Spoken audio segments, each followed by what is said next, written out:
It's Thursday, and you know what that means.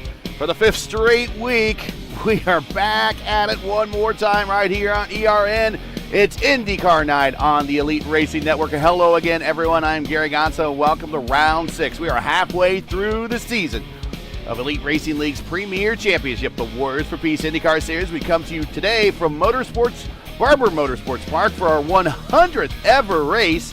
It's the Alabama Indy Grand Prix. It's the third time in league history that we've come to the Birmingham area road course. Former series champion Henry Bennett and 7-time series race winner Josh Chen are the previous champions here. And that's just a little bit of the background story and what we got coming into today's race. But joining me in the booth, as always, he is also on this marathon run of 5 straight races since Chicagoland.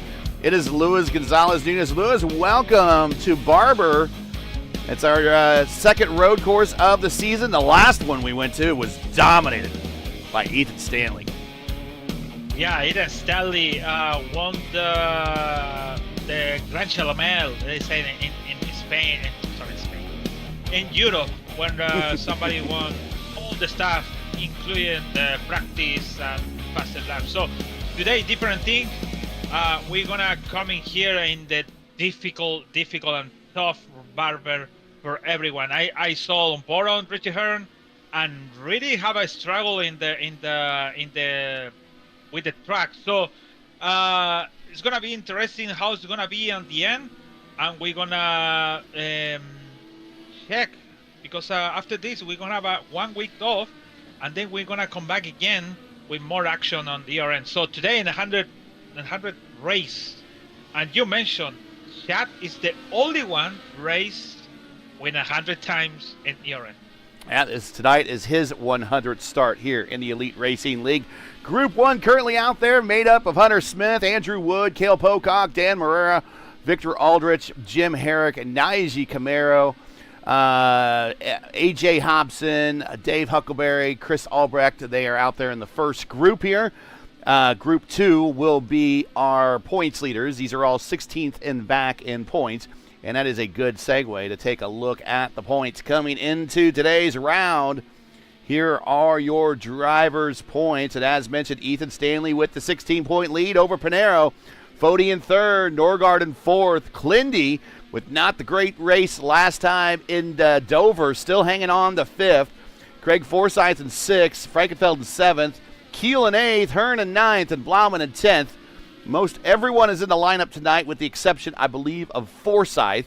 Everyone else will be in the lineup. And Clindy's going to be sporting a new set of pedals that he won from the ISRA on Sunday night. So we'll see how deep into the race he gets with a brand new set of pedals. It's a big upgrade with those Sim Magic pedals that he got from versus those G29s that he was rocking before. So we'll see how far in this race he gets with a new proper set of pedals. But there are your championship standings. Here are the rookie points coming into tonight, and it is Clindy as your rookie leader. Keel, Hearn, Kidda, Watson your top 5. Wags I don't think is in the lineup tonight. Wood, Pocock, Aldrich, and Morera your top 10. Everyone else I believe is in the lineup tonight.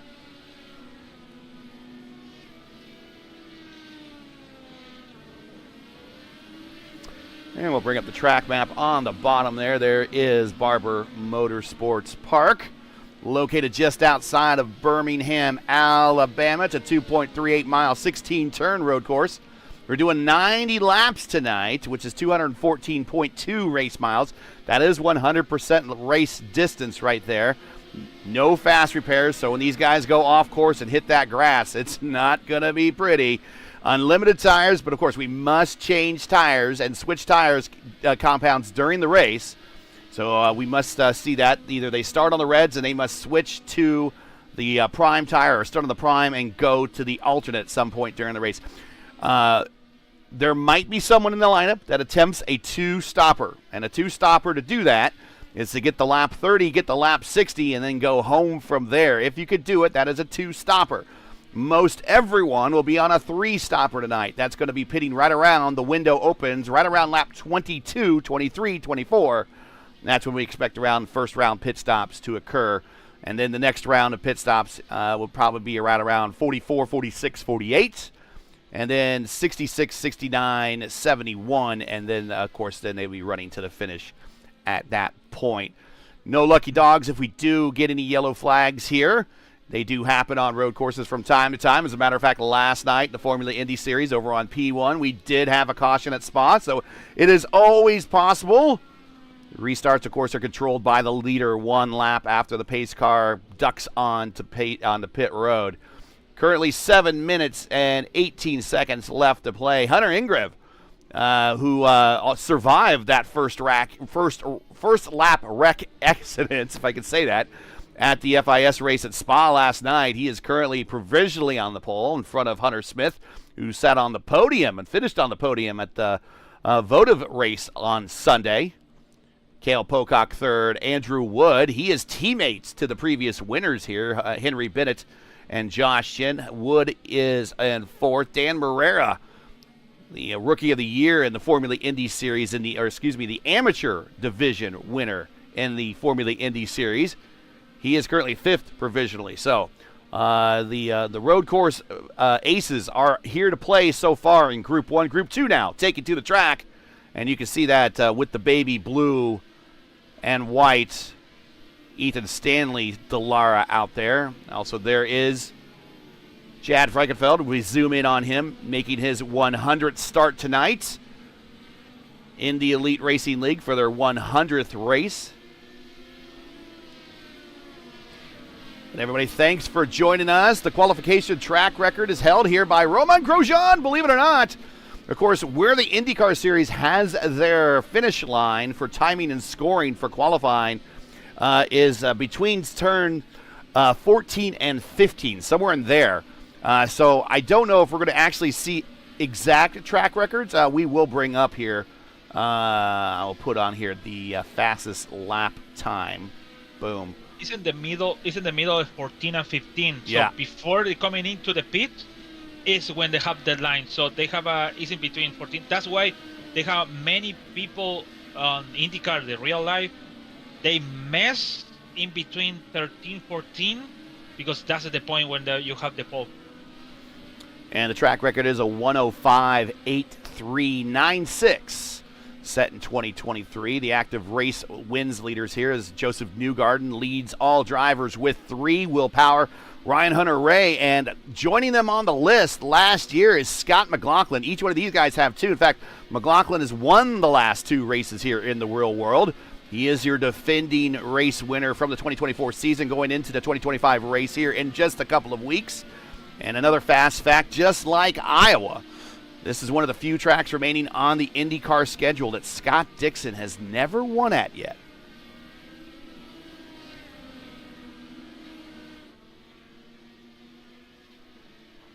How many tracks Scott Dixon don't win?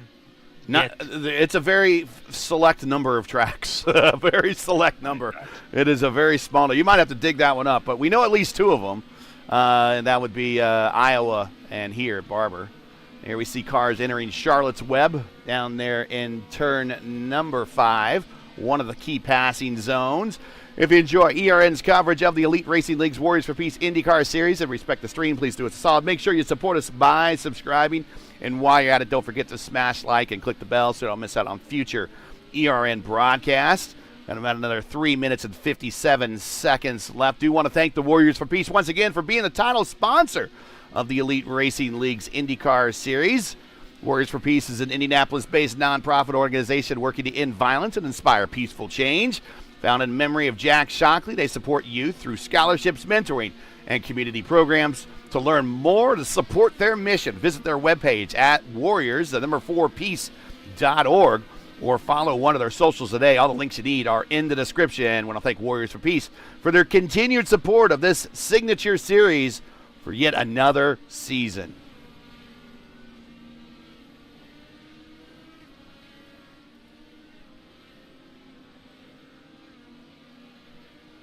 There's Ryan Scholl pulling into the pits after turning some laps.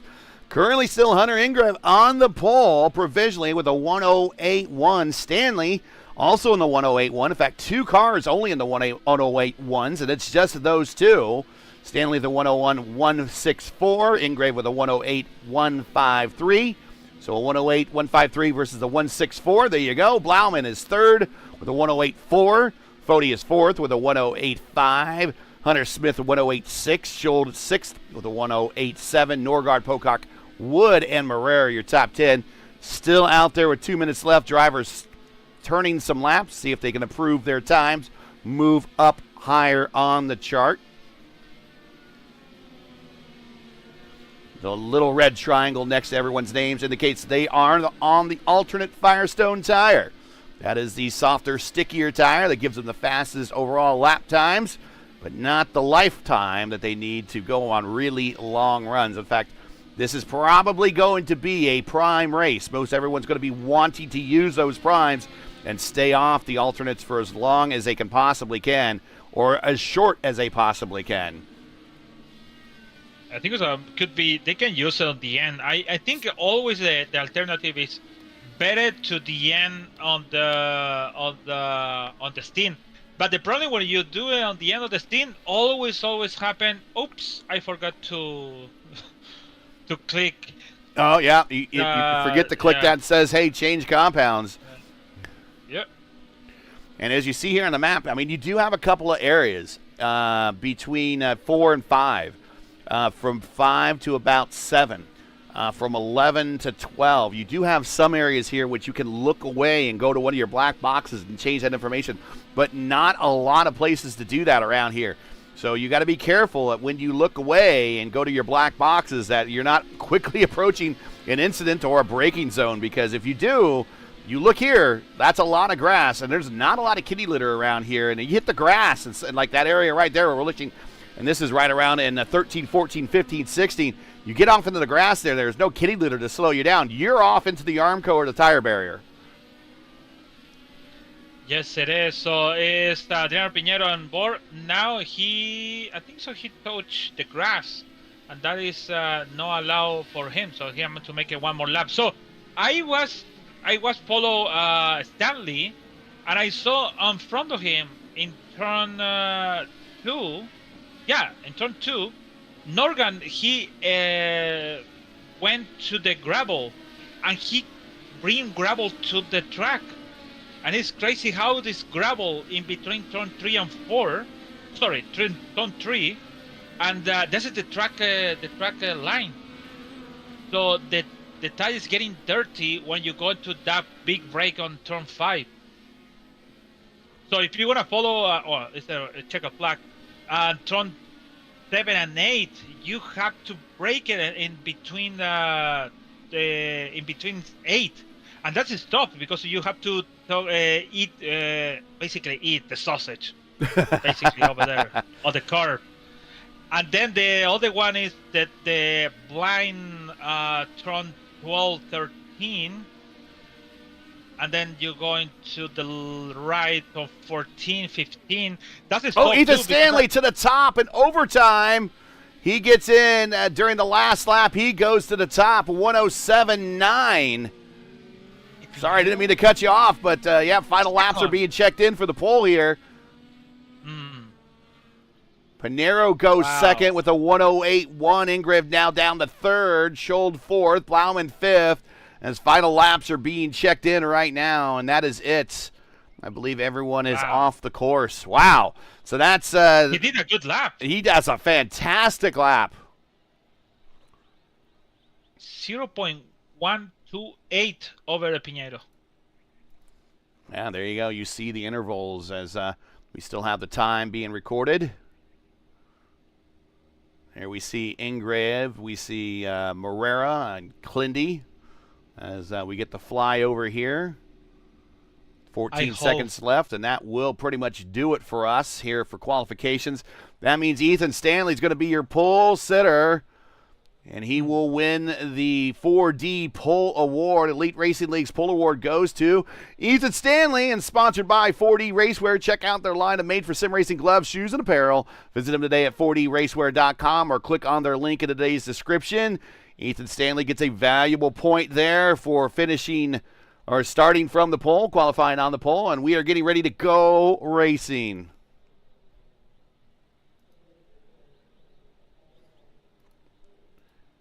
Here are your conditions. As before, we were going to do a full pace lap here, so that will impact first stop. So just keep that in mind. 78 degrees ambient, 112 degrees Fahrenheit on the racing surface.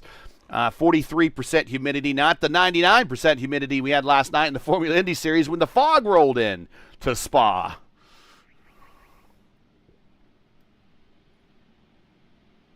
More drivers are making their choices of tire compounds to start the race, and let's get into today's. I can start the music here. We have a whole lap to do this, LGN. We got plenty of time. Yeah, a lot of time. There we go.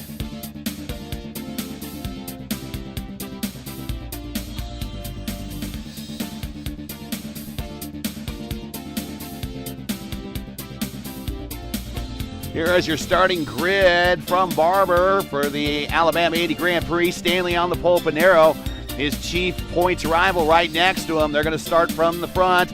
Ingrave and Schuld in row 2. Blauman and Foti in row 3. Back in row 4, we got Hunter Smith and Leighton Norgard in row 4. Frankenfeld making his 100 start today, as mentioned. Right next to Pocock in row 5. That's your top 10. Richie Hearn and Andrew Wood back in row 6. We'll pay attention to Wood. This is his style of race. Barrera and Kiddo, we'll be watching Barrera. This is his style of race as well. Back in row 7, Keel and Watson in row 8. Clindy and Aldrich in row 9. Herrick and Camargo in row 10. Hobson and Sora back in row 11. Albrecht and Huckleberry in row 12. And then we also have Huckleberry and Mark Rebilas rounding out the final car, the 26-car field. 13 rows of 2. Not a bad showing here tonight. 90 laps on the agenda for tonight. Originally it was 85, but because IndyCar, the real IndyCar, decided to add 5 more laps for each road course. So now we are 5 laps here more, so 90 laps today. Also Toronto is going to be 90 laps, but we don't have Toronto here. Well, they definitely wanted to make this a track that Dixon couldn't win at by making it a fuel mileage race.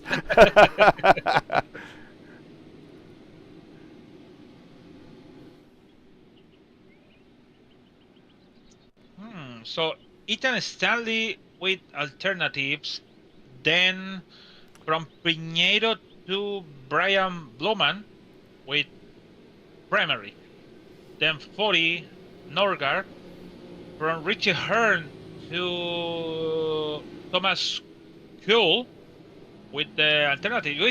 We have a mix of tires on the grid. I agree. It seems like up front, the teammates of Stanley and Foti, they are going with the strategy of the alternate tires. So they are going to want to put down big laps early, build up a delta, come to pit road, and then spend the rest of this race on the prime tires and try to hold on to their positions that way. But for Stanley, the key for Stanley is here getting the lead off the start here and then building up a lead.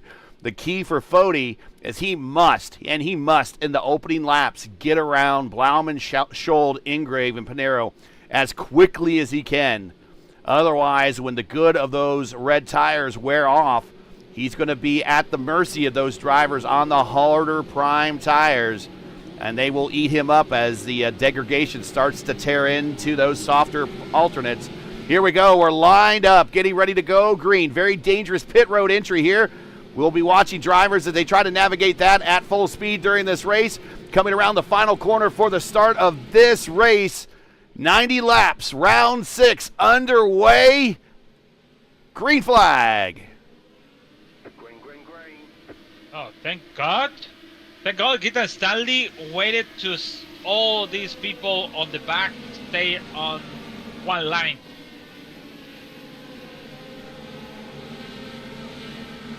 Without make a restart before everybody make the turn.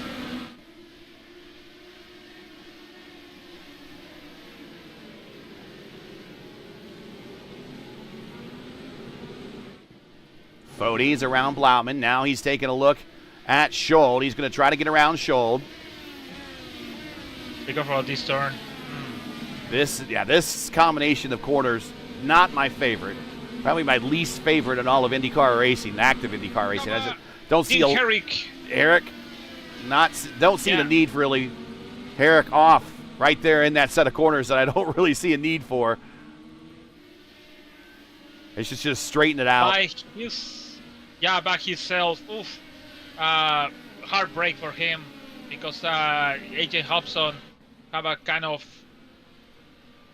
almost collected by Camargo on the front. So that's why it's just heavy break on Jim Herrick over there.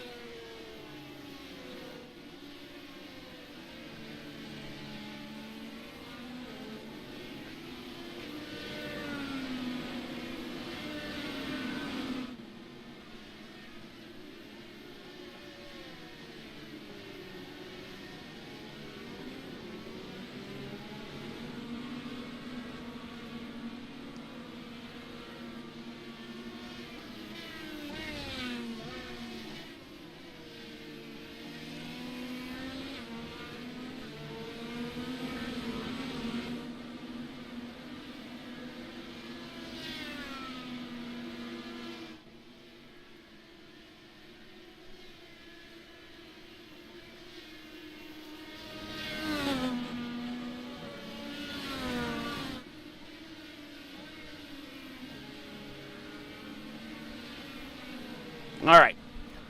As we will bring up the timings tree here and show everybody where everyone is. I was actually trying to fix something on the overlay real quick. So Ethan Stanley goes purple that time by lap 3 of 90. Stanley, Pinero, Ingrave, Fode, Schold, your top 5. Fode now needs to set sail and try to get around Hunter Ingrave. And there he is. He has caught Ingrave. I think he's going now for the pass. There he goes into 5. He has the position on the softer tires, and he does, and he makes the move. He is up another spot. He is up 3. Richie Hearn also up 3 spots. Hunter Smith had a bit of a struggle to the start of this race. He's down 9 at the moment. You see drivers using push the pass.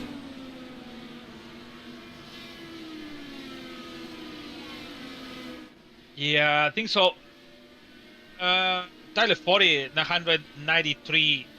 I think he used 7 seconds for make the pass. Yes, he has, and you'll see the light up on there next to their name.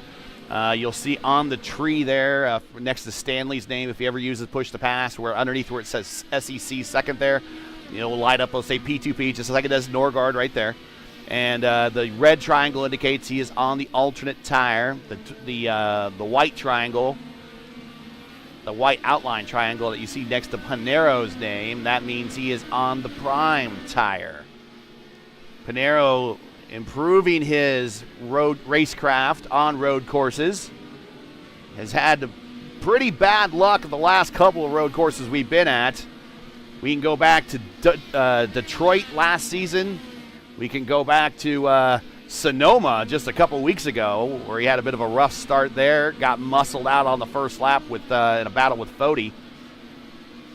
Norgard have slowed down.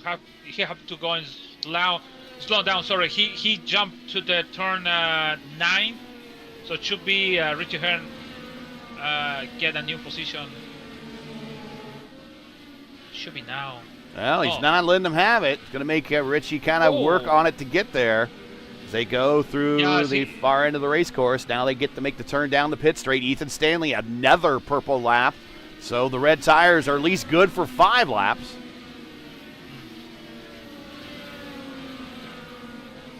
Well, it depends how do you use it. So I believe it. Actually, I don't know if you don't believe it. No, Stanley, you're gonna use better than Norgard or Richie Hearn. I don't know, because it depends how you brake, how you turn, how is your degree on turn, how aggressive in the turn you are. But Ethan Stanley make another faster lap, and it's going lap by lap fast.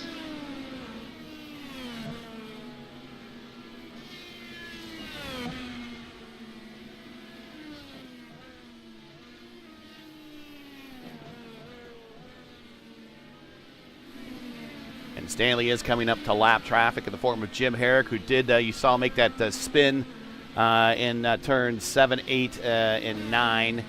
And he came to pit road, got repaired, but he is currently running 26th in the order.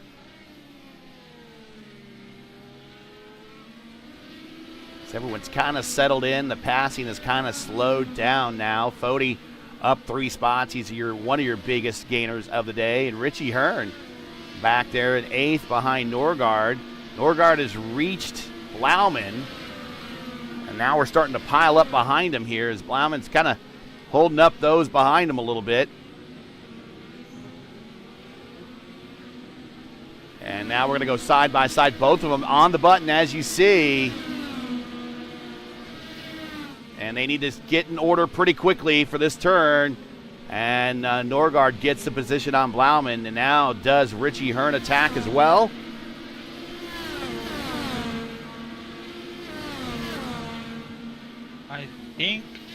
I think it's the time of the alternative tires to attack, because it still takes time for Blauman to warm the tires, because he lost. Now it's 2 downs. Oh, Norgard is out of the track. He tried to come back. Oh, and he's going to lose 2 positions there. Oh, and he bounces coming back on the track. General Lee style there. Look at all the debris he's kicking up, but he lost 2 spots, so he's now back down to 10th. Move Hearn up to 7th, Frankenfeld up to 8th, Andrew Wood now 9th, Blauman in 6th. Now Blauman needs to hold off the IndyCar veteran, real-world IndyCar veteran, Richie Hearn.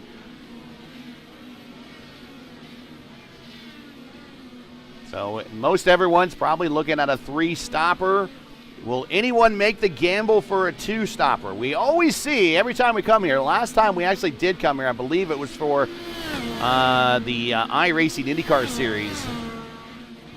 Or the IndyCar iRacing Series. The IIS. It's the big I first, little I next. But the IndyCar iRacing Series, that is actually this week. We'll be on Friday on P1 when we go to Auto Club Speedway for a 300-mile race to simulate or substitute thermal this week for the NTT IndyCar Series schedule. But the last time we were here, I believe it was for an IIS race, and there was one driver that went on the 2-stop strategy. So do we see someone that did a 2-stop strategy? But that was with a lower count, a lower lap count. So is it possible still to go with a 2-stopper? It's going to be tough. It is tough because Piñera can do it, but he needs to save a lot of fuel. Remember, every time we use the push to pass, you burn a lot of fuel. Yeah, you're burning more fuel. That's why it's a little tired. So Hunter Smith is still trying to. I don't know why he tried to do it, but he's stuck in the grass. Oh, and no. Now he pulled the car over. Oh, and he is towed, and looks like he is missing a left front. So Hunter Smith, despite starting the week off pretty good on Sunday, he is out. Look at that. He have a battle with Clendy, almost side by side on turn 12. He got loose on the exit on turn 13, and he went straight. I don't know why. Oh no, I think so. Pedals failure, because he keep going with the throttle of full throttle. Let's see what happens here. We're watching the battle between he and Clendy. Oh yeah, the wheel is stuck. Oh, and that is a mechanical, a real-world mechanical for Hunter Smith, who started the week off early and voted very well on the podium, but the struggle here today at Barber Motorsports Park. I thought he was trying to keep going with, yeah. Go back to that close battle between Blauman and Richie Hearn. Here we are watching from the Robbie Gordon cam on Richie Hearn's car going down the main straight in the 1 uphill. A lot of elevation changes here. This track, formerly really known for motorcycle races, but this has become a staple to the IndyCar calendar now. In fact, Richie taking a look to the inside. It'll be kind of not of a complete IndyCar season if Barber doesn't show up on the schedule. That's kind of how much of a staple it is now.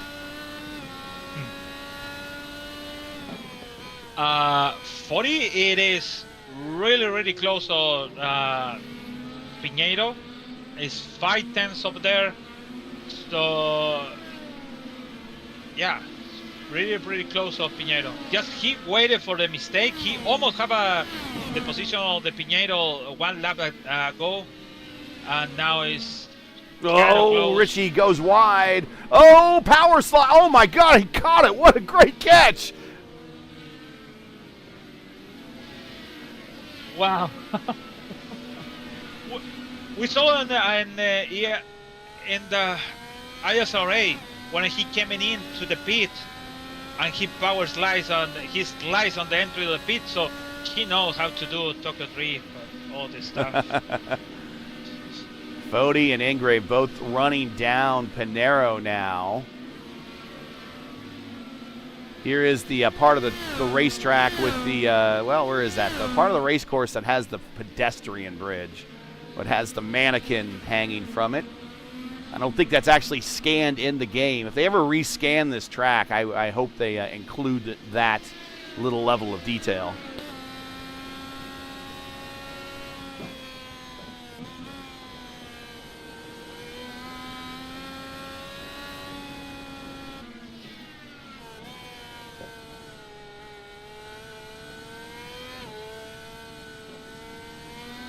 This whole facility not really too far away at all from where Talladega is located. It's close. It's not that far away. It's not It's not next door by any means, but if you go to that portion of the world, you might as well visit both racetracks. Cale Pocock having an off moment.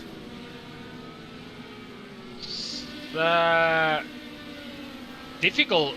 He was he touched the grass on the turn 14, and if you touch the grass, is 14, 15 is tough. 16 is really you cannot catch it.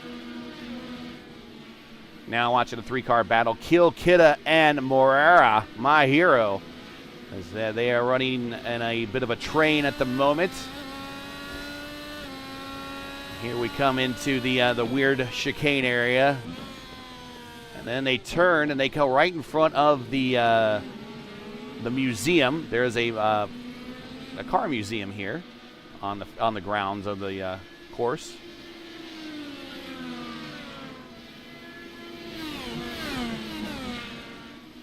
Stanley on push to pass up front as he tries to get around Huckleberry, and he does.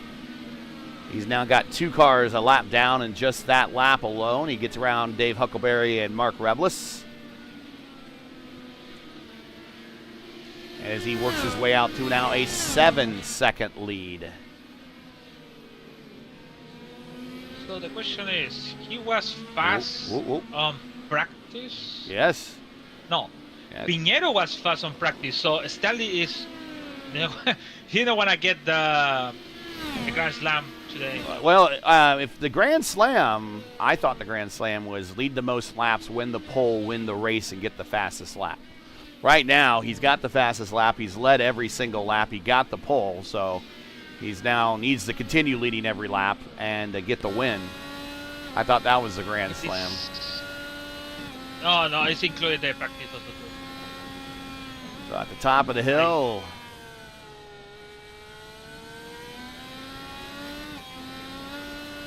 The track is really dirty. I see Piñeiro on his far. I use the far chase basically, so I can see all the gravel going on the back, and it's in the specific turns So is it a specific section when you have to use the throttle to go full again?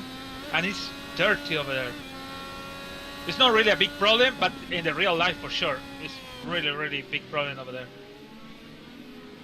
This is the 6th race of the season. We kicked off the season at Legacy, Kentucky for our first ever visit to Kentucky Speedway.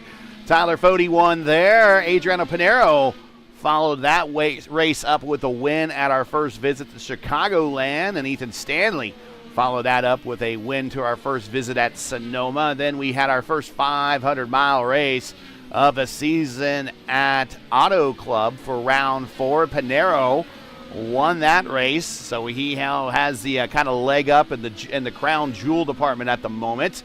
That's his second win of the year. And then last week, as Pinero gets to lap traffic and has to take a bit of a wide berth there, he'll attack again here when he gets to a passing zone up over the hill. Cars getting light there.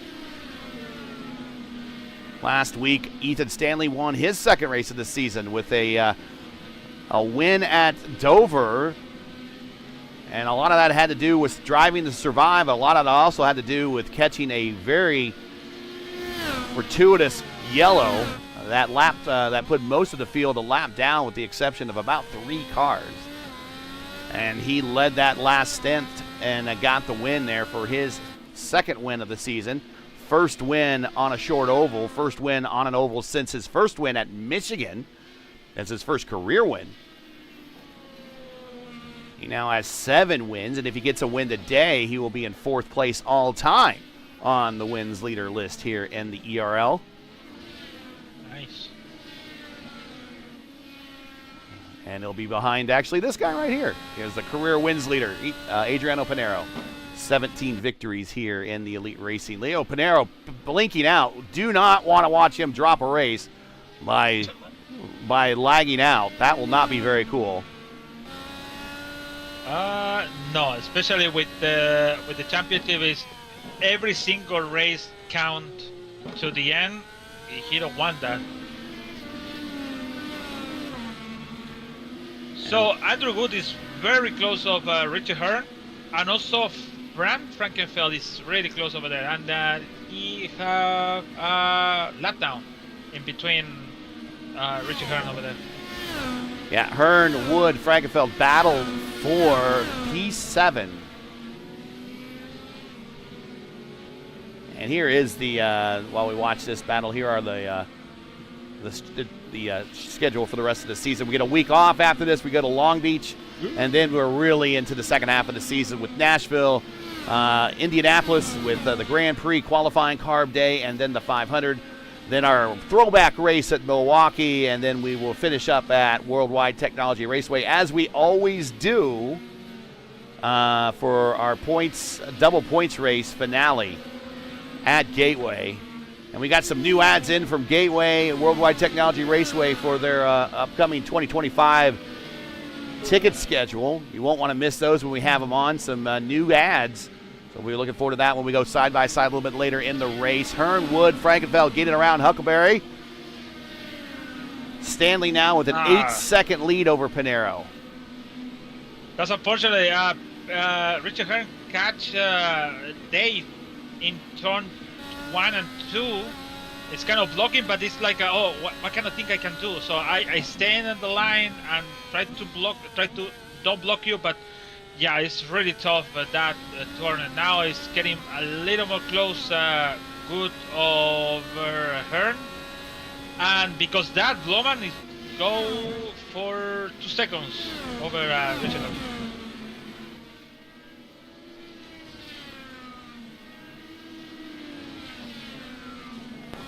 Clindy getting shouted out in chat. Then Clindy is back in 16th position right now. Actually, a bit of a battle with A.J. Hobson. There is A.J. Hobson as we join the battle right there.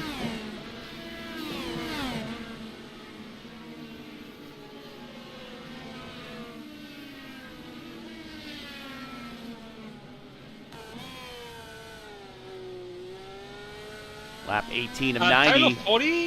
Tyler Fode. Tyler Fode, yeah, you remember I told you he's getting close of Pinheiro. Now it's 4 seconds. Yeah. away of Pinheiro. So it's Yeah, those really, tires really are proud of gone. him. Those tires are gone. So he needs to.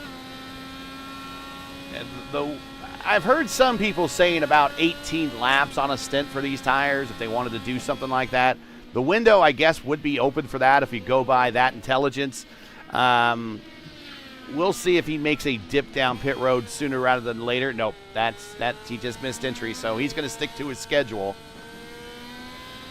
But yeah, there's Pinheiro, that little yellow dot that just disappeared over the hill right in front of him.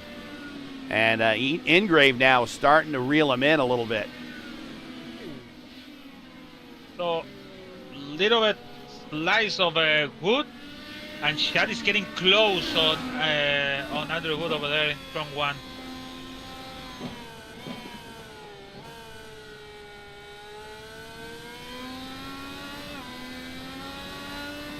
They have a good approach to going to the break on turn 5. Now he takes the position. Yeah, and I think Andrew just kind of let him go, which is not a bad move, all things considered. So move Frankenfeld up to 8th, Wood back to 9th. Chad, we got you some good close-ups of your car out that rear view there. You can take some screenshots if you want.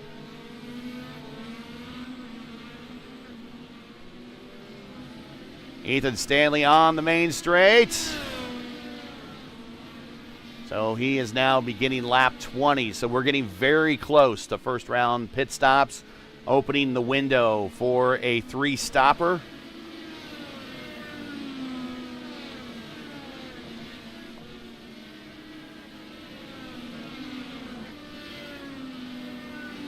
So it's only 3 drivers on top 10.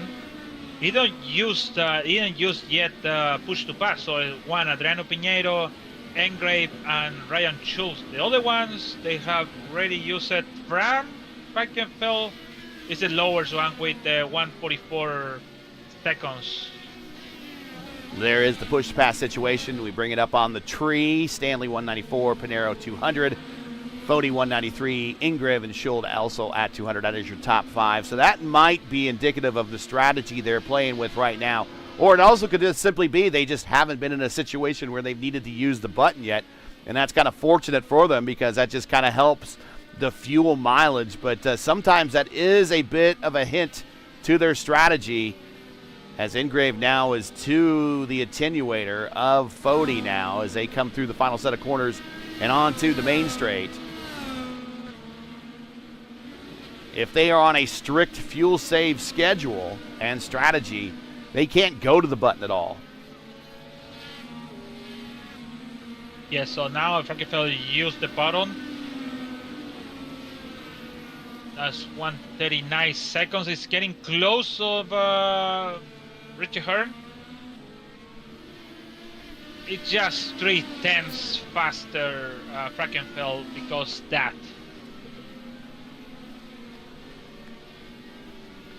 We hid the track map for a while. If you need me to bring that back up, I can.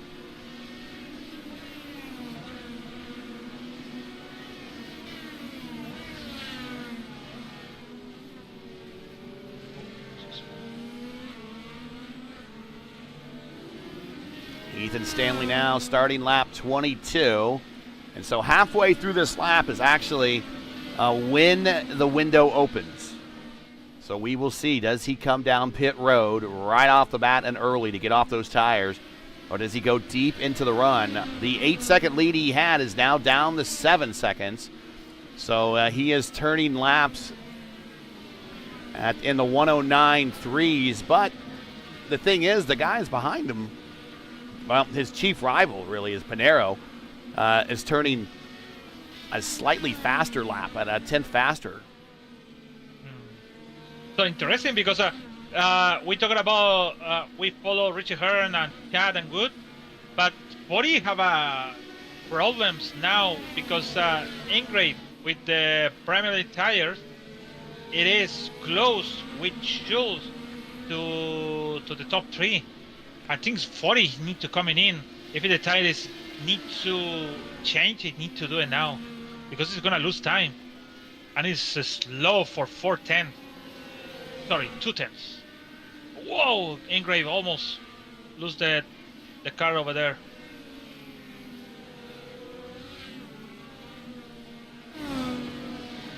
And Hunter is really one of my favorite guys. He's the owner of Flash Photos. He does still photography of. There's a car coming off of pit road. I believe that's AJ Hobson. But he's going to have fresh tires on against these guys that are well-used tires. So he'll give them a little bit of harassment for the time being. They might just let him go. But Scholl goes around him. We'll see how this turns out. But Hunter is the owner of Flash Photos, which does still photography of iRacing events. So if you're looking to have any photography done of your iRacing races, events, league races, what have you, he will do it for you. Gets you some real good. A lot of the images you see in the bumpers that we use at P1 Broadcasting are really his photos. Him and Michael Goodman are our main two photo suppliers for that. But he's one of my favorite drivers. He is always fast with quals, and the problem that Hunter has sometimes is getting to the finish as Fody comes to pit road. And if Hunter could ever put two halves of the race together in qualifying and the race, he's going to finish well, and that shows you right there his pace. He's currently in third. Fody coming to his first stop on lap 24. So Richie Hearn did the pit stop, so now he have the primary tires for him. And we'll watch Tyler Fody on pit road. Scheduled stop. He is the first of the leaders to come in at lap 23. This is committing him to a 3-stop strategy. He's down and away, and he's back in the action. He will rejoin right around 10th spot.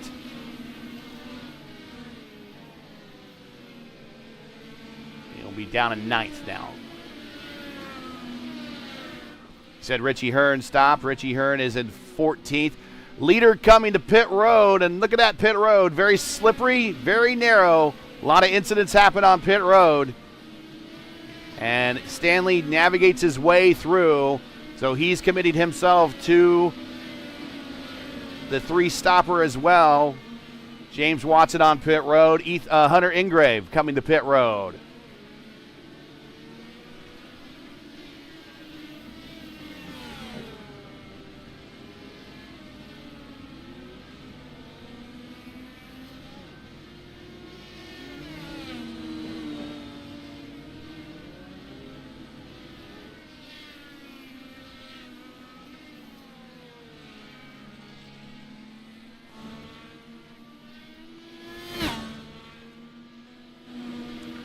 Stanley down and away. He rejoins in 3rd spot. Pinero, Scholl stay out. We're waiting for Pinero to come by the camera shot there. There he is. He is now your leader. So there is no... Pinero always. Go ahead. It's always... Pinero is always different strategy for him. Now it's going to complete 25 laps. So we said it's going to be 22 laps. The original is gonna be like the normal is gonna be 23 to 24, but it's going to 25. So it's gonna be maybe 25 or 26 plus on pits, or maybe it's gonna add a little more. So we don't know yet, but it's really interesting the strategy of Pinheiro. Yeah, if he can somehow get to 30, and that is a big difference in laps between what Stanley turned and what Pinero turned. If he can get to 30, that gets him to the 2-stopper, but I don't think he can. But we'll see. We've seen him perform miracles before.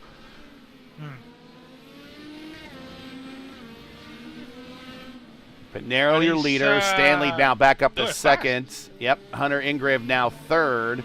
He's around Fody, so he does the overcut and gets around Fody.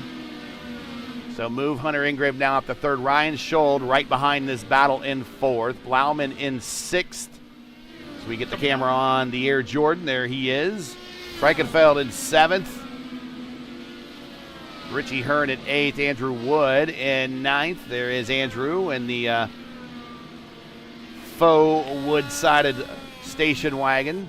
And a Leighton Norgard back in 10th. We watch out the back of Norgard's car. There he is. Kind of in that fishing lure-looking color car there. Like it.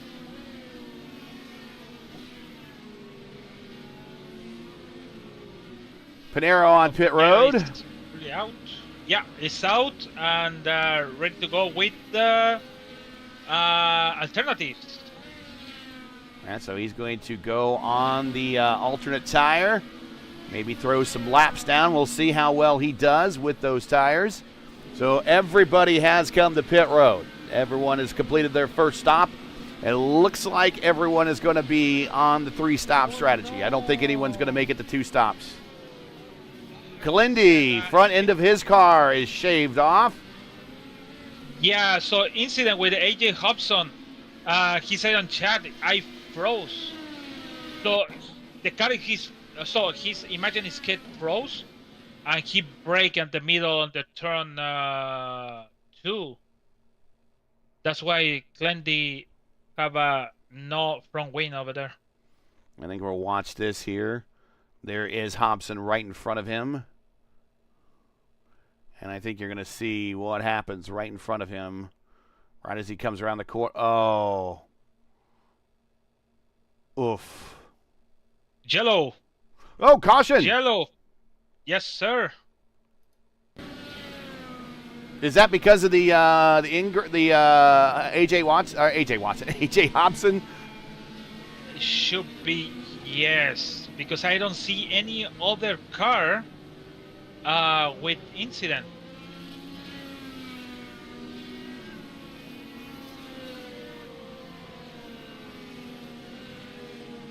We have to wait for race control mention why they threw the yellow flag, because Hobson towed the car and passed maybe half a minute when they threw the yellow flag. Yeah, I don't know if that was an auto flag or race control caution flag. It is race control. Race control. Yeah. I see another car is out there driving slowly right around this point, but race control throws the caution.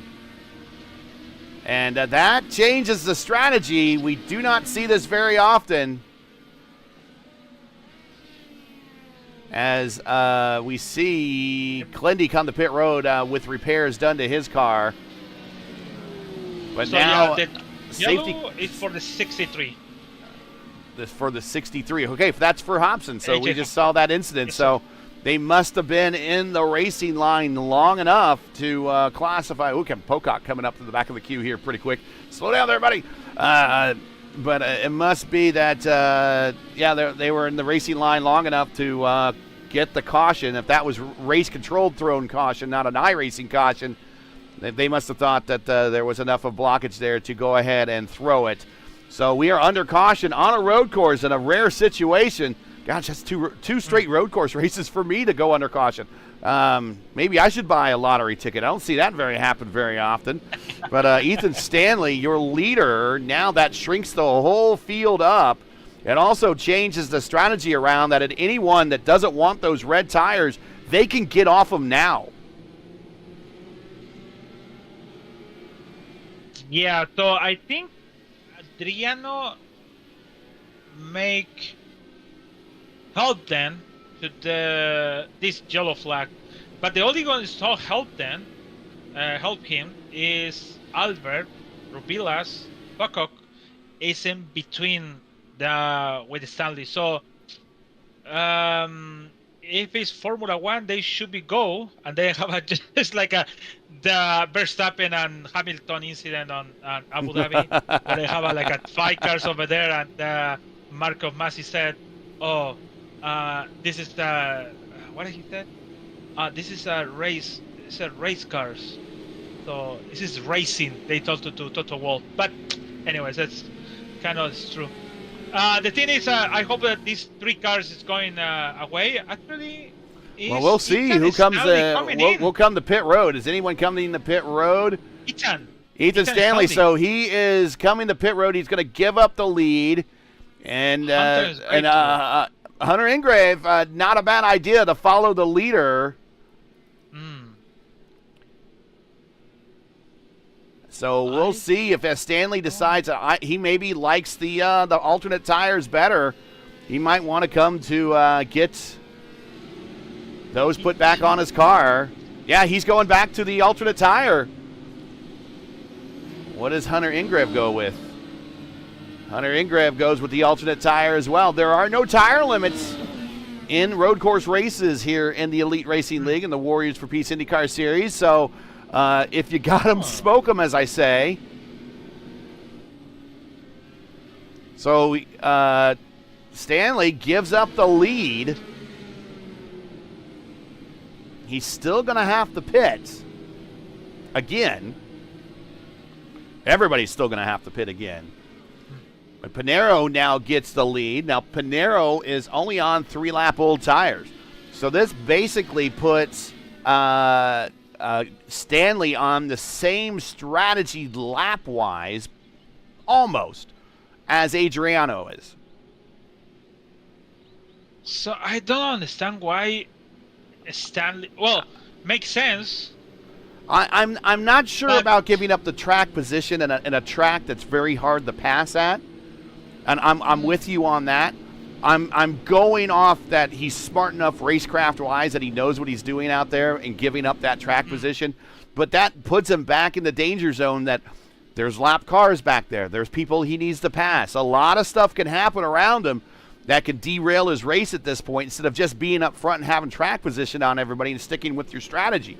So I don't know. We'll shall see. And if he does get back up on the podium here for the finish of this race, we will talk to him and find out his thoughts here about coming to pit road under caution to get off the alternate the prime tires and back on the alternate. So, real quick, I'm not too familiar. I have to go back and look in the rule book, and I'm not going to have it to be able to do it in time before we go green. But do we do the extra lap without the pace car, or do we come to green? No, coming to the green now. Okay, coming to green now. Okay. Now, on the ovals, the pace car would duck down, and we would do one more lap under the control of the leader. But this time, we're going to do it traditional style. Your leader, Pinheiro, with Aldrich behind him in lap traffic. Aldrich ducks out of the way. Pinheiro, that gives the position to Fody. Scholden third. Blauman fourth. Frankenfeld fifth. And we are back underway at lap 31.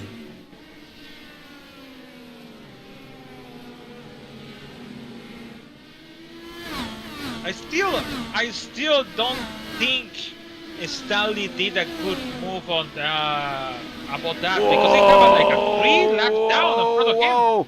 Whoa. We're going to go 3 wide, 2 wide into Charlotte's Web. And he's got right in front of him, he's got Andrew Wood. Then he's going to go 2 wide on him. And now he's going to try to duck inside a Keel. So he's just wow. And he's just on a move. Well, yeah, in 2 corners he did a good. He really passed 3 cars in 2 corners. Yeah, he's really gambling right now. He's pushing hard. Now, and he goes off. And see, that's exactly what we're talking about. Is you get yourself back in a position where you're pushing and you go wide in the corner and you get off in the grass. He gets back on, thankfully, but if he somehow wasn't able to regain that would have been a ride to the Armco. Kidda taking a peek inside of Wood, going to the 1, and he passes him.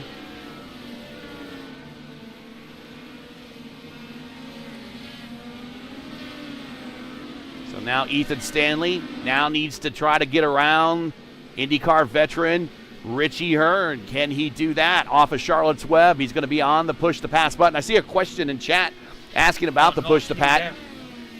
Okay. Richie Hearn. Richie just lets him go. Yeah, Richie just lets him go. Richie might just be thinking, you know what? He's on a mission of his own. I have my own thing.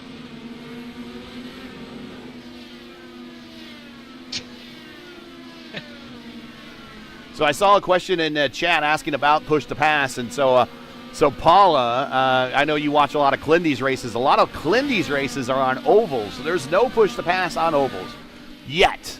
Oh, Stanley! Oh, he loses a wing! He lost a wing, and that's exactly what we were talking about. You get yourself in positions when you go further in the back, and that gets you into situations where you drive a little hard under somebody, someone defends a little bit more than they have to, and you lose part of your wing. He's going to have to stop and get that fixed. I'm going to say, I don't know, there's still a lot of racing to go, but the chances for an Ethan Stanley road course win is not looking good right now as he comes into Charlotte's Web, missing the left front wing plane to the front of his Dallara. I don't know why he coming in originally with that contact. Also, Chad have maybe puncture or maybe a problem with the car, or maybe lost the front wing, the back wing.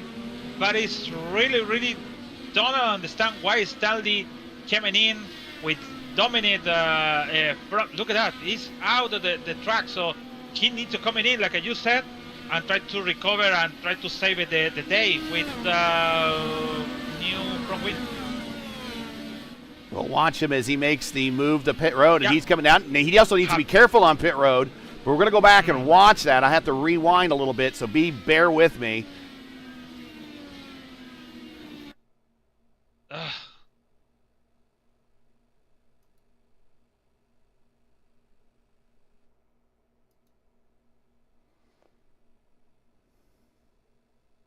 So sorry, this is a key critical moment. I'm trying to go back. Let me go back here. It's 32 to 33 in turn 15.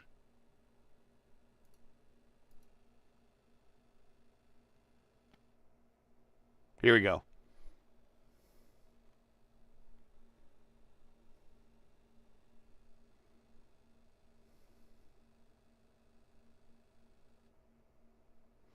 And yeah, right, he gets right up in the corner, and Chad was going wide, and then it's kind of a delay there where the part disassembles itself, but there it goes.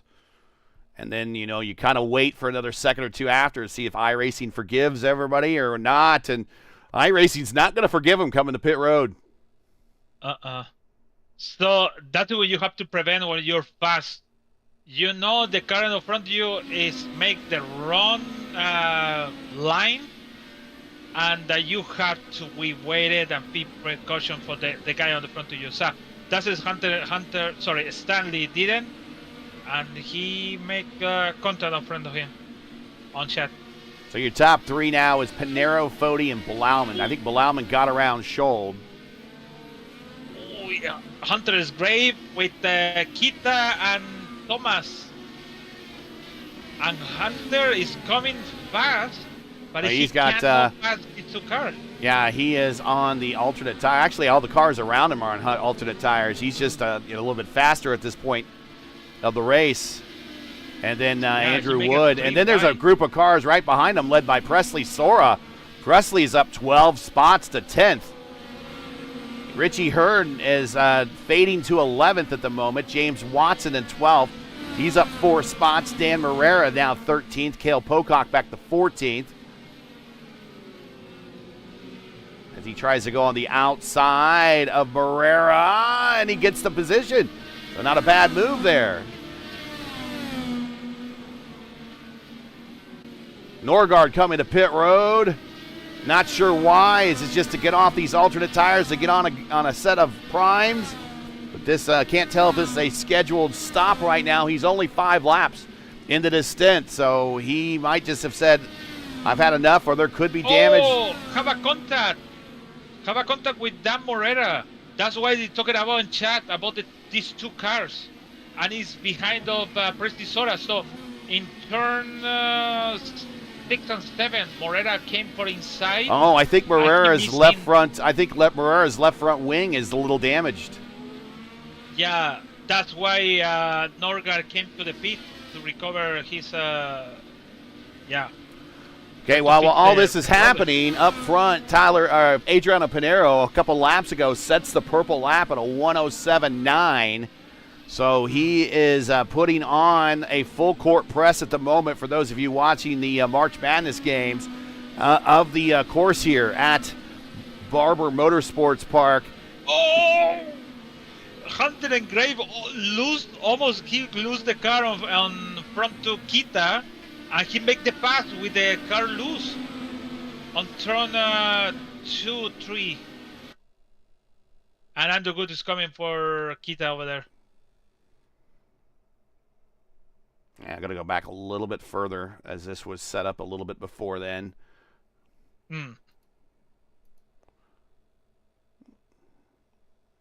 Yep, he got a little close to the inside, and he kicks it out, and it gets loose here in the middle of the corner, but he catches it. Whew.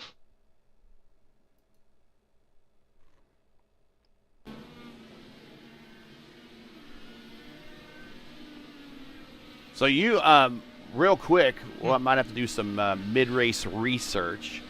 Of the 17 wins that Pinheiro has here in the Elite Racing League, does he have anything on a road course yet? I don't think he does. But if you could check that out just to be sure, this would be a monumental win for Pinheiro if he can hold off everybody and hold on to this thing. If this is his first career road course win and in a time where he needs it the most to keep pace with Ethan Stanley, who is now our points leader, but right now, I'm not sure where he's going to fall in the points. If we were to finish right this very second, Stanley is now back in 16th, having to make that extra stop to get that wing fixed.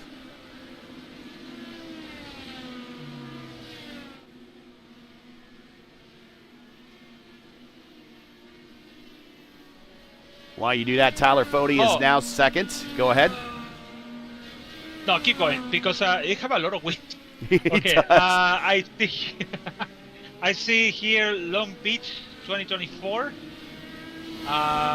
Road America January 2024, last season. Yeah, he didn't win last season. I know he didn't win on a road course last season. So Laguna Seca 2021 season. So he won at Laguna Seca in 2021? Yes. So he has at least three. Three? Oh, he in 2024 or in 2024A he must have won a couple of races on the road courses. Then okay, all right. Okay, I really sure it is, like I said, Long Beach, Mid Ohio. Sorry, Long Beach, Mid Ohio, and Laguna Seca. He won 3 races. So 3 career wins on the road course for Adriano, who is a bit of an oval expert.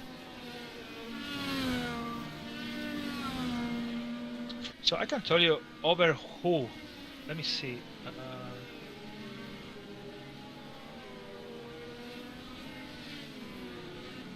If I can, but I think not.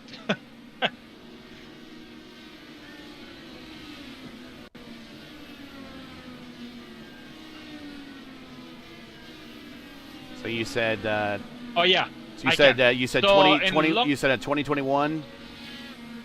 Yeah, 2021 in Laguna Seca was Adriano Pinheiro, followed by Henry Bennett and Eric Troiano, and then Victor Del Porto in 4th. Then I have a 1 lap down Alexander Van der Sande by 26 seconds over Henry Bennett.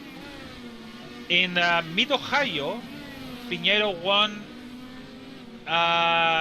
his second race over the Stanley by 10 seconds, and Gerard the Redskin for 23 seconds. Butch David it was that day, and Tyler Fode on 5th. And in Long Beach, March 28, 2024, he won his 3rd race over to Eric Troiano for 1.4 seconds, Hunter Smith, Jason Broffin, and Tyler Fode that day. So he led 35 laps in Long Beach, 63 in Mid Ohio, and 95 from 95. So he led all the laps in Laguna Seca, Adriano Pinheiro. Presley Sora around Andrew Wood. Andrew Wood had a bit of a moment in the final turn coming to the pit straight. That allows Presley Sora on by. Anyways, I was getting ready to say, I was talking about push to pass.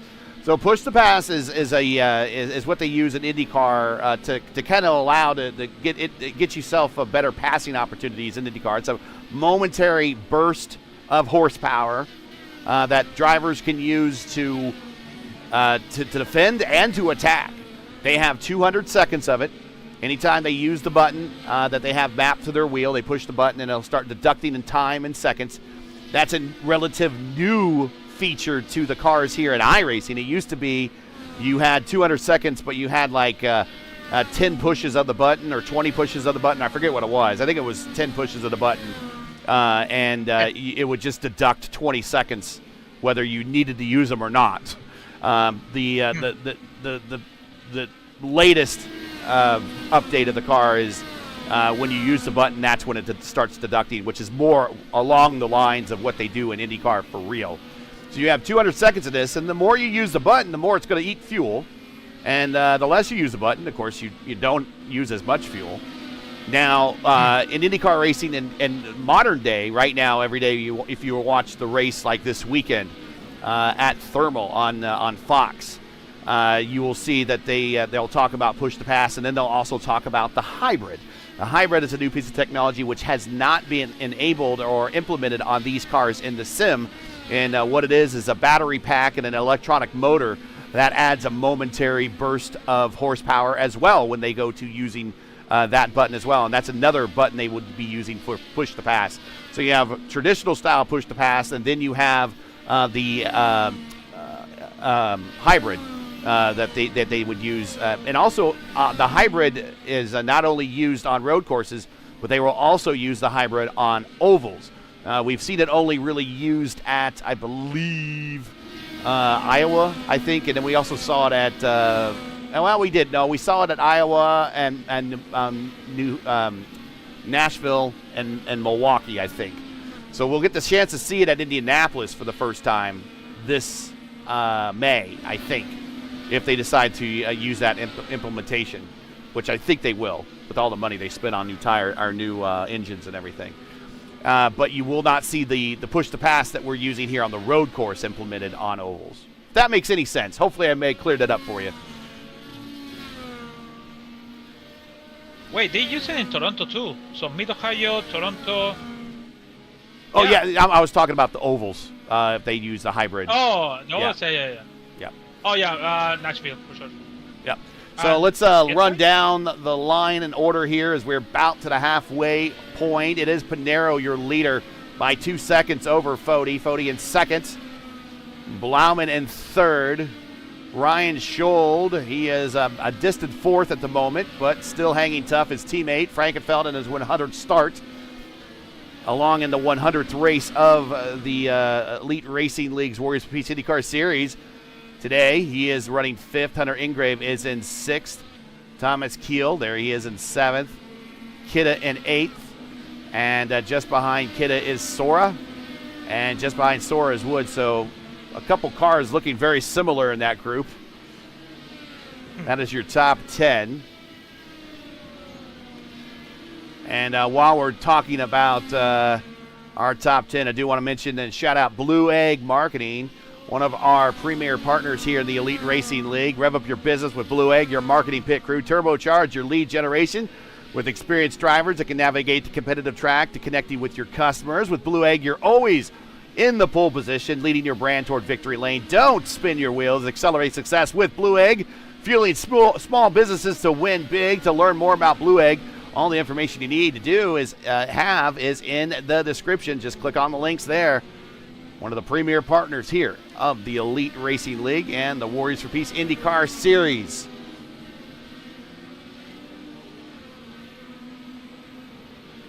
So Dylan asking if you can put the onboard of Tyler 40 for one lap, he said.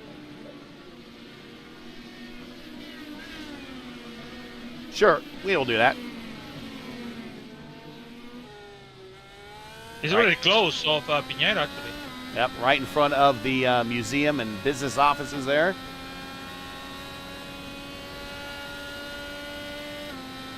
This is tough, really tough. A lot of blind corners, a lot of blind corners. And this is different. Some people going wide and the others going close to the right side. Yeah. Like it's happened with Stanley when he have a contact with Chad. Multiple lines through that last set of corners. Usually multiple lines kind of through this portion of the racetrack as well.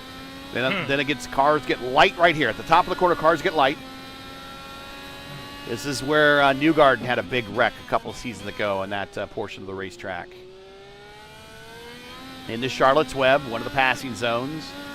Then down another straight here, another passing zone before you get into the kind of the weird chicane area right there. Most everyone just hit the curbs and bounce off them. Tries to drive straight through, down the straight.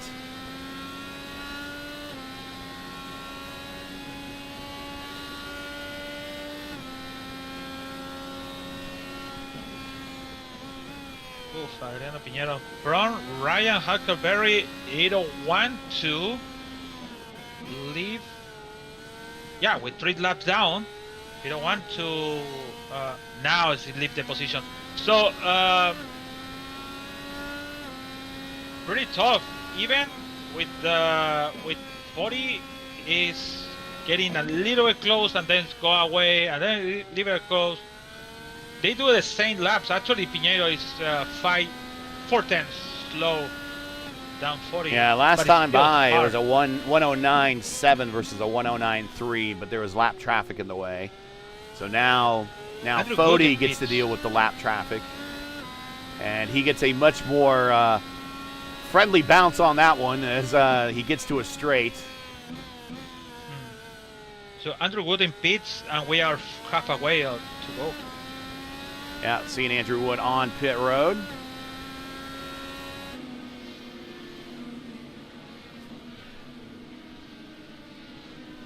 Here the weather situation. Track temp out there at 102, ambient 78.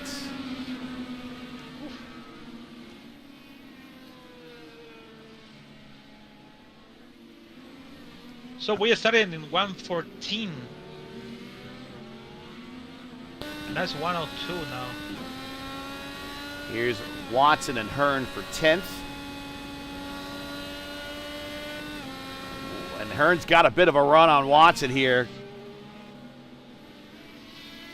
Oh, now he backed off a little bit.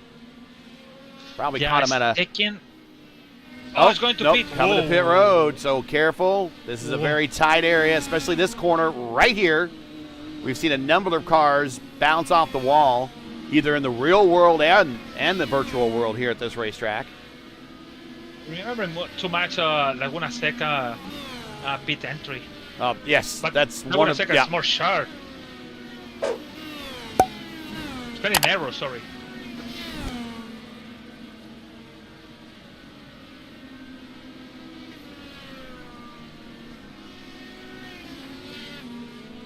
Here's Kidda and Sora. They're in a close battle on the racetrack for 8th. So he stayed in alternative. No, he changed to alternative, Richie Hearn. Yeah, he entered with the primary and now it's alternative.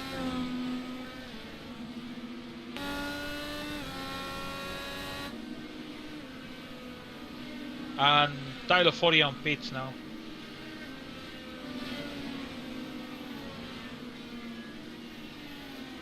And Blauman on pit road, so scheduled stop right when we thought they would be, even with the caution.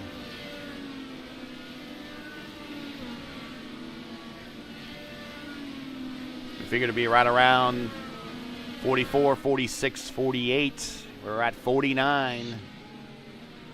So the next round of stops will be 66, 69, 71, somewhere in there.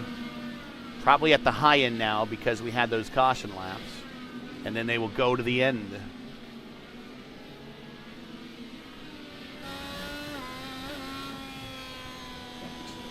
Put the camera on Ryan Scholl here as he bypasses pit road.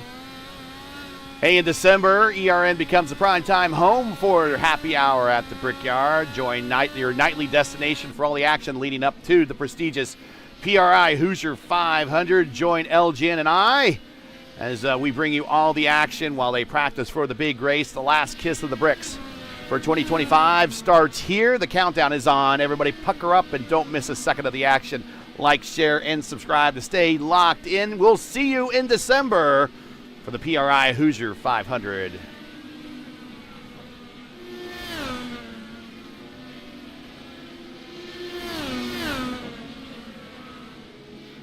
Laumann passing Frankenfeld, who is on pit road. He is done with his second stop. He is down and away, rejoining the action. As Ethan Stanley gets by him. Stanley is now up at the 8th position, but he's still going to have to stop again. But for him, at least his next stop will be a shorter stop, and it might be his final stop as well. I'm not so sure of that, though. He only went 4 laps after his previous stop. He went 16. He's on 16 now. Most everyone's going 24. So he's probably another 8 more laps, give or take. It's just a 60. He's going to have to stop one more time. So he's got 2 stops still ahead of him. This has not turned into a good race for Ethan Stanley. It is. It's not. So it's getting hard. They don't have at some point you're fast, but you don't have a.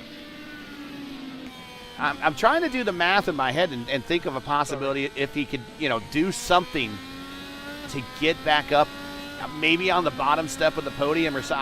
It's not adding up right now. It's not adding up.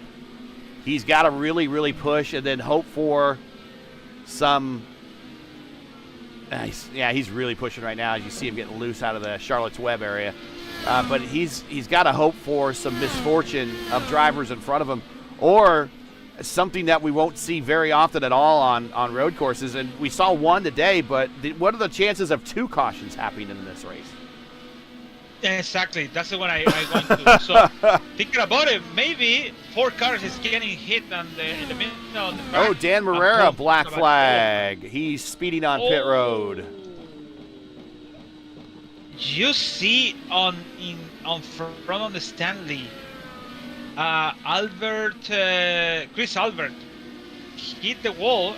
Behind to him, Rebilas, and Camargo almost close to Stanley. So it's pretty hard. Albrecht can't make the turn down pit road, unfortunately. Try to go back and see what happened there a little bit farther back on Albrecht. And this was right in front of Ethan Stanley. Here it goes. We're going to set up right here. Sorry. And here he is. You'll see him right he's behind Schold. And there's Stanley coming around the corner. Oh, yeah, too hot into the corner. Back in, comes around. And just swaps in, and then, like I said, you hit the grass, you're on for a ride here. There is no kitty litter, at least in this scan and this build, to kind of slow you down. And he got stuck into the barrier there. Then he finally is able to pull himself out.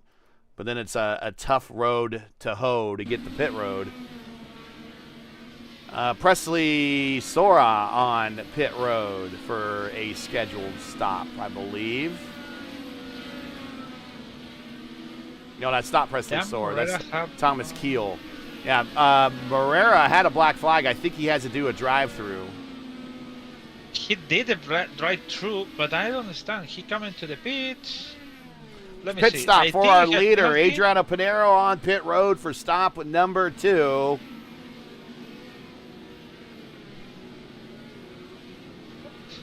That's weird. So we'll turn the lead over, I think, to Hunter Ingrave for a little bit. Unless he comes to pit road. No, he's coming to pit road. So maybe we turn the lead over to Presley Sora for a second. Yeah, we might turn the lead over to Presley Sora unless Pinero beats him out.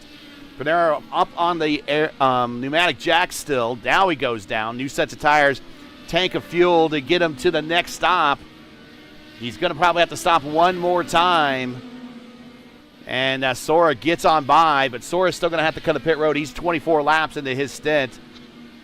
And staying on the alternative tire is Pinero.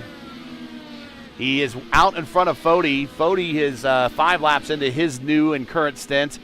But those alternate tires are quickly going away compared to the fresh tires that Pinero just put on.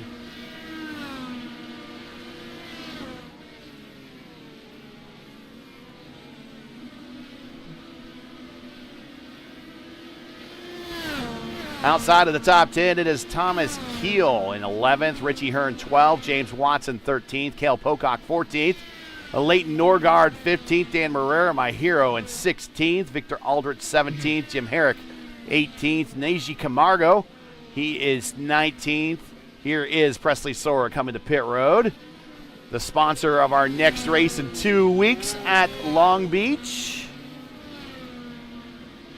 Huckleberry in 20th, Rebilas in 21st, Clindy down in 22nd, still turning laps. Huckleberry 23rd, Albrecht 24th on pit road for an extended stop to repair. Now you see as Sora is in front of Albrecht. Hobson and Hunter Smith shown out of the race. They might have had mechanicals that impacted them earlier. Lap 55 of 90. Still another stop to go for a lot of these drivers. Your leader, Adriano Pinero, picked up the lead when Ethan Stanley made a decision to come to pit road when we came under caution. Things went from bad to worse for Stanley as he got caught up racing Chad Frankenfeld in turns 13, 14, 15, that portion of the race course. And he got up under Frankenfeld's rear of the car, and attenuator clipped off one of the front wings, and he had to come to pit road, get that replaced, and fell a little bit farther back in the order. Since then, has not been a player for the lead, although in the top 10, right now currently 6th. It is Bonero, Fode, Blauman, Scholl, and Frankenfeld, your top 5. Good day for the Little Eagle crew, currently occupying spots 4th and 5th.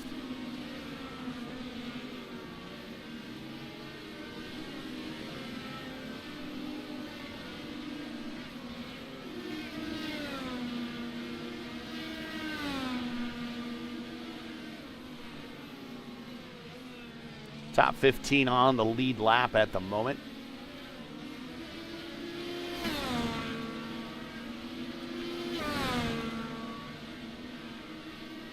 And if you're just joining us, this is ERN's coverage of the Warriors for Peace IndyCar Series. The Alabama Indy Grand Prix coming to you from Barber Motorsports Park.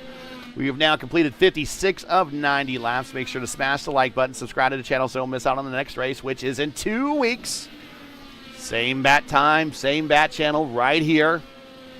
And we go to Long Beach for our second crown jewel of the season.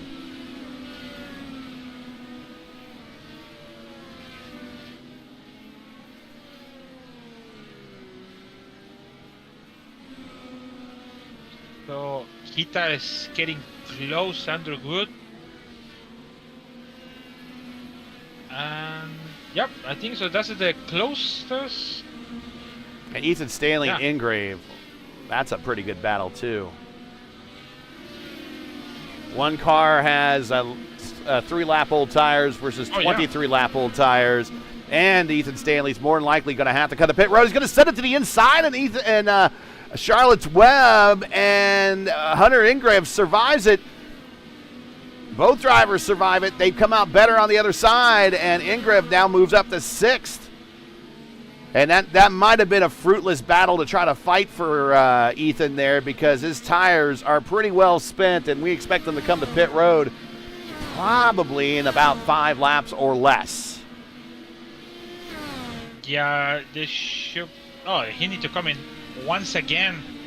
Yeah, and he'll still have to come in one more time to go to the end. So again, I'm trying to fight on Ethan's behalf and do the math, but it's just not adding up.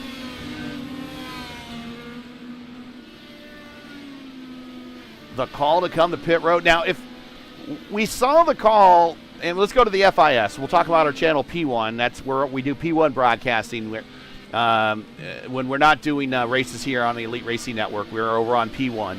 And we have a league called the Formula Indy Series. Hunter Ingrave is one of their drivers in that series.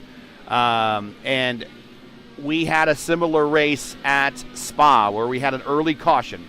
Actually, Lewis, I don't know if you saw the race, but they had a big wreck on the Kimmel Straight at Spa, just like they did in Formula One back in the 90s. It was a huge wreck. Took out a bunch of people. It had to go caution. And it was a iRacing thrown caution. And P2 in the standings was Gavin Sanders. Gavin came to pit road and got off the alternate tires and went right to the prime tires. And because he was one of the few that started on the red tires when the race started. So he got off them right away. He met the minimum requirements for changing compounds during the race, so he could choose whatever he wanted to finish that race on. Here's a battle for Ingrave and Frankenfeld, and Ingrave now up to 5th. Let's watch that again. So there we go. And I don't know if lap traffic maybe played a role in that one or not, but it didn't help. It didn't look like they caught lap traffic at a really odd spot.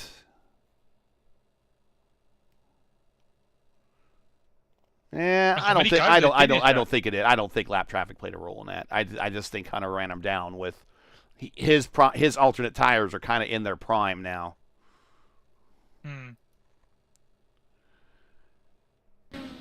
So Gavin Sanders comes to pit road.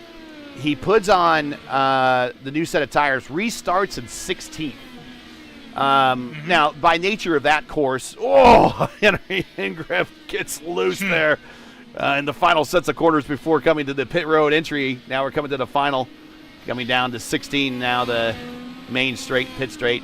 He managed to get himself back up to second and finished at second spot, and actually at one point had pace really to probably catch the leader, and he had a bit of an incident with another car in that run, and that cost him about 3 seconds, and then he finished about 3 seconds behind the winner of the race. But that's about the only incident where I saw where someone came to pit road and decided to switch tires and was able to kind of come up back through the field. But it almost ended up happening to him what happened to Ethan today. So it is a gamble, and we talked about it when we saw Ethan come to pit road, that it is a gamble that when you give up that track position, you get back in that mid-pack. When you have to start racing people, that's when incidents happen. When a car off in front of Ethan Hunter here, not sure who that is. Is that Camargo? That's Camargo, I think.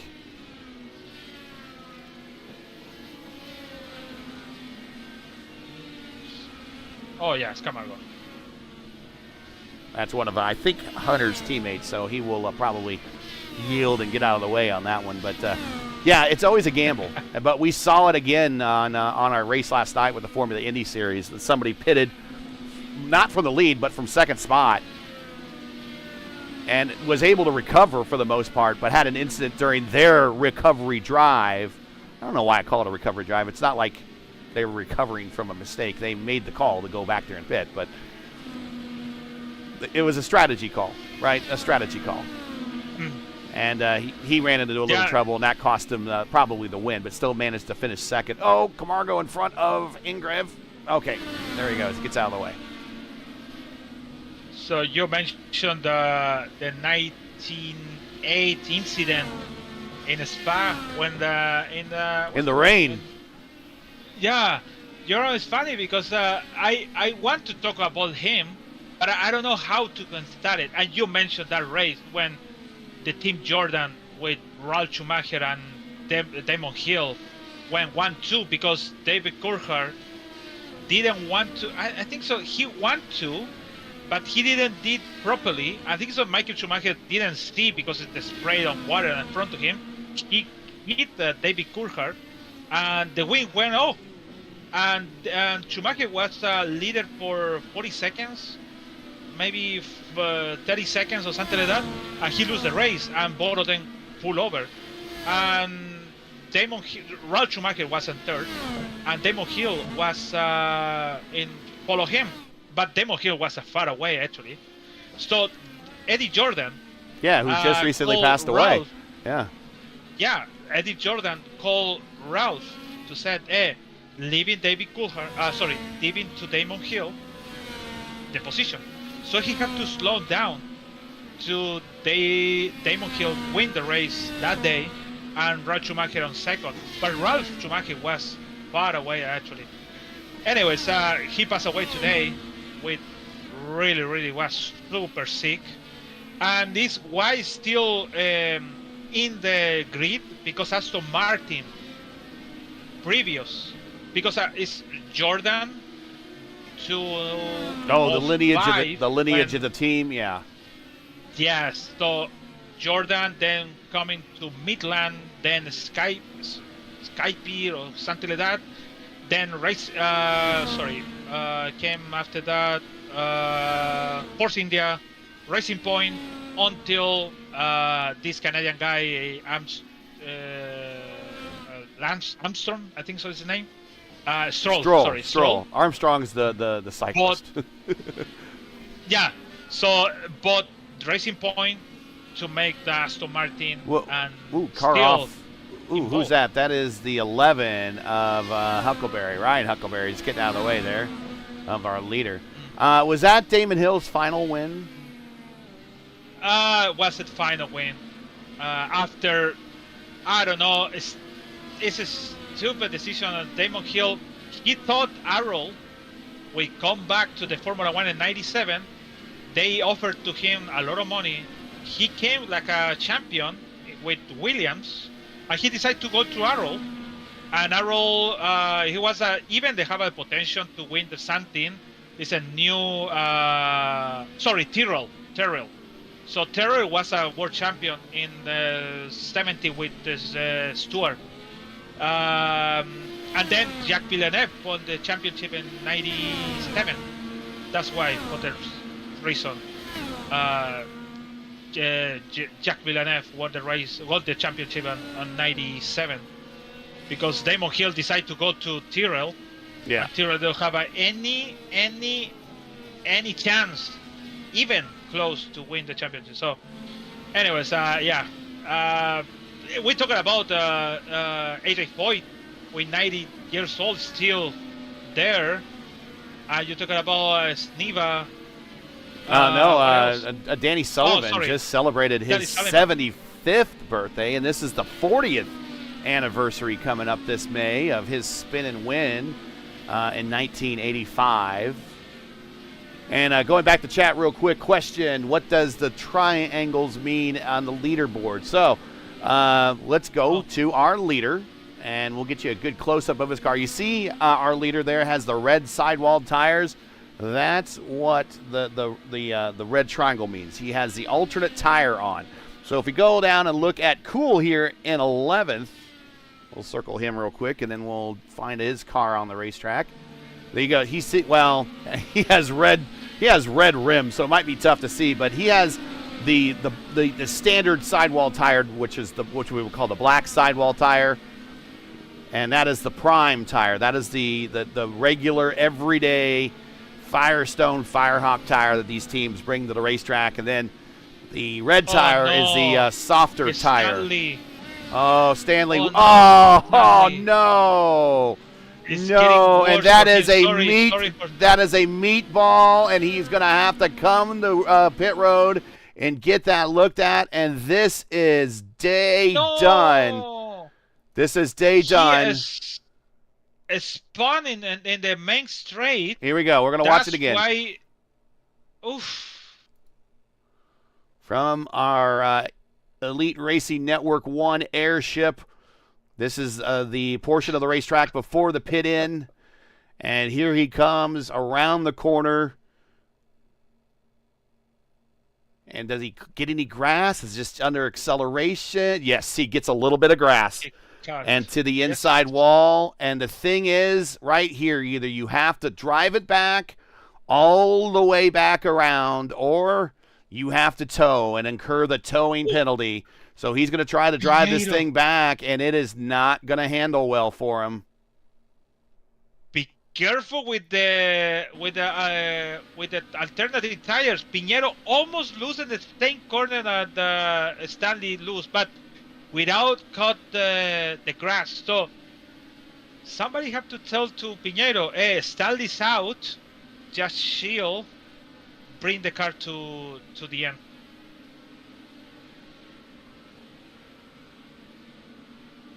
Yeah, that car just not behaving, of course. So we're going to go back to live television here, but Pinheiro now your leader still, as we'll get the camera back on him. Come on. There we go. Come on. There we go. So, again, that's just an indicator of what tire compound they're on.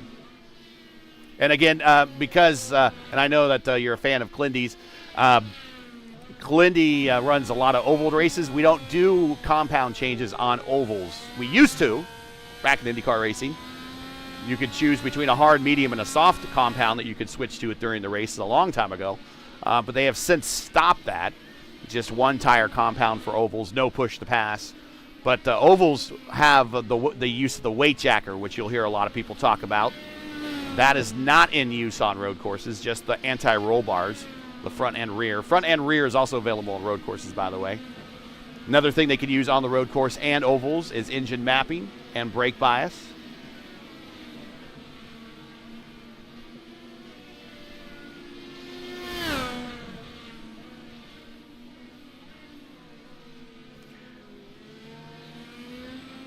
Kidda around Frankenfeld on pit road. Frankenfeld on pit road now.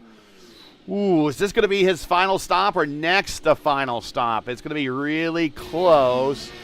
He went 25 laps that time. 25 laps on stint 2, 17 on this stint. I'm not sure about that. You remember what's happened with Pinheiro on Detroit? Yes. Yeah, so even he might, with standing happens. Yeah. It's 20 he laps. A mistake in the last lap. It's 20 laps. He might be able to do that.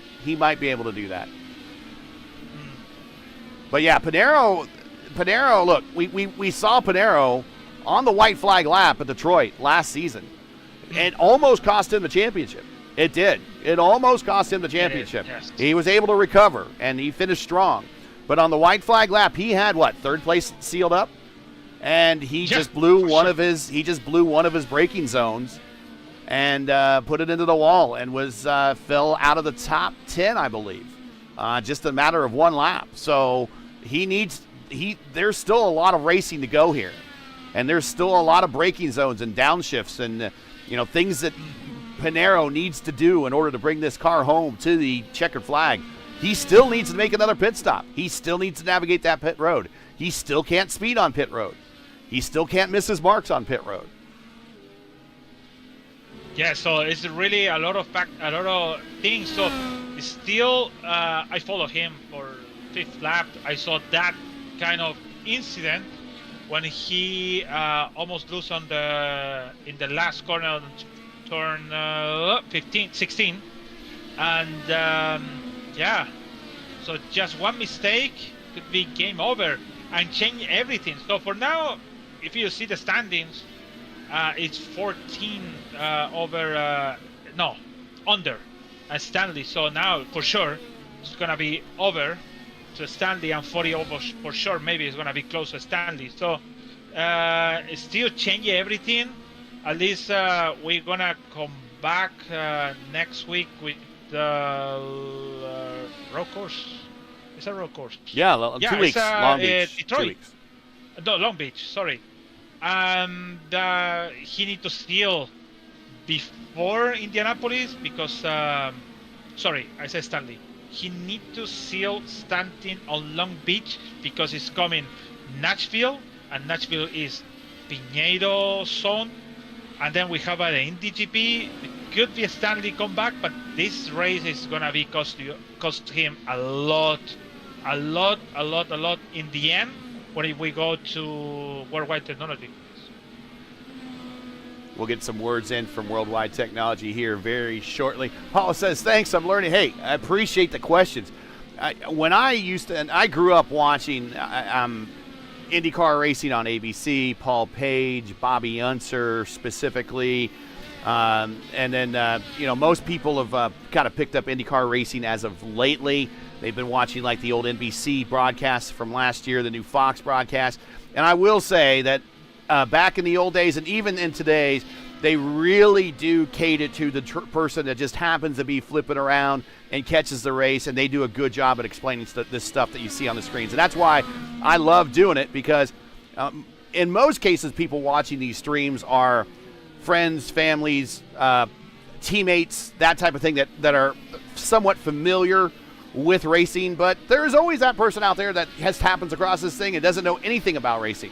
And so we want to make sure that you understand that as well. So you got any questions, feel free to ask. I have no problem answering. I love that type of thing. And if it brings more people into the sport, hey, that's even better. But just like kind of what you're watching here tonight, when you flip on the TV on Sunday and watch the real Stars and Cars at the IndyCar Series at Thermal on Fox, you're going to hear a lot of these same phrases. You're going to see a lot of these same graphics. You're going to see a lot of here, push the pass, red tires, black tires. You're going to hear all these terms, and now you have a better understanding of what's going on and the strategy involved in IndyCar racing. It's just not pushing down the throttle and turning left and right. There's a lot of other stuff going on. Oh, they cover the green tires. The green tires. We will actually have the green tires at Long Beach next week in 2 weeks. That's the Waiuli tire, and that is an IndyCar rule that at permanent road courses, we will have the red soft tire. At street courses, actually Thermal will not be one of those, I don't think, but Long Beach, what else is a street course? When we go to Detroit, when we go to Toronto, we will be using the Waiuli tire, which is made from the Waiuli plant compound. And it's a green, more environmentally friendly tire, and they use those on the street courses. So 40 on pits now. And they used the Waiuli tire at St. Pete a couple weeks ago when they opened the season. So Fody down and away. That should be his final stop. He went 25 last time, went 23 this time. That definitely puts him in the zone of getting to the end. That's his final stop. So now let's see when Pinero makes that turn down pit road, and where does he pop out, as he needs to put down some big laps this time around to try to build up that delta and to ensure he comes out still as your leader when he makes his final stop. He bypasses pit road this time. Do you want to read what Stanley said in chat? Drop week, lost on strategy with the caution, and then he had an experience with Chad, and my front wing is going to try the long, extra long save to salvage the race, but wasn't to be. And yeah, that's always hindsight's 20/20. I bet you if he thinks about it again, he probably doesn't come down pit road next time.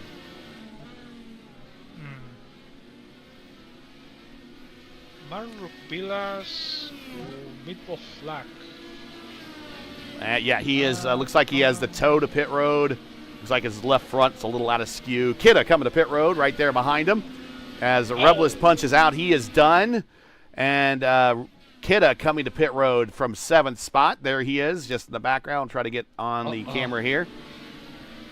Let me tell you, really, because Rebilas break.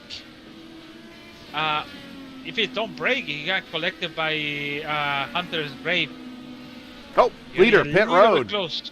Leader, pit road. Adriano Pinero. Pit road, final stop. All he needs to do is hit his marks and not speed while he's on pit road. He's going to go with a new set of tires, not sure what. We're going to guess he's going to go with the alternate tires.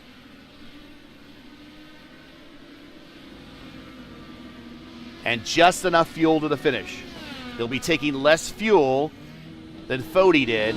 Fody spent 8 seconds in the box, 8.2 for Pinero, so Pinero is going to lose a little bit of time. But he comes out in front of Fody by a pretty considerable margin.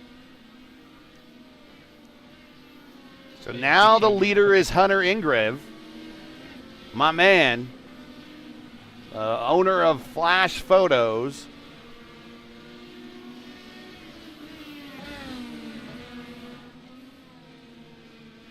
Just watch our bumper slideshows that we have on a lot of our presentations over on P1, and a lot of those are his photos. Him and Michael Goodman over from the ISRA. So he has a very good eye and a pretty good way of making those photos very good looking. He's your leader right now. Pinero second, Fody third. Presley Sora, go ahead.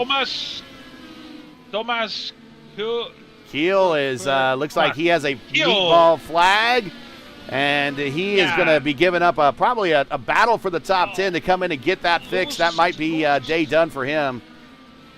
Yeah, turn 16, 15 loose. He tried to recover and leave pass by Richie Hearn. And yeah, he hit the...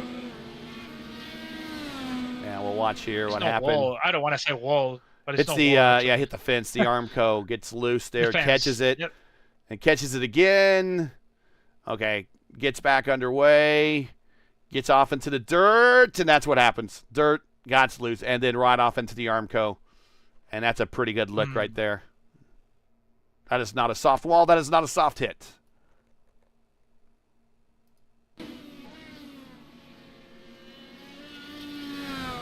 Presley Sora in fourth. He has worked his way up 18 spots. Ryan Schold in fifth. He's in a battle with Brian Blauman. This is a battle for position. This is a top 5 battle brewing right now. Just behind them, that is Jim Herrick, who is back in 17th spot.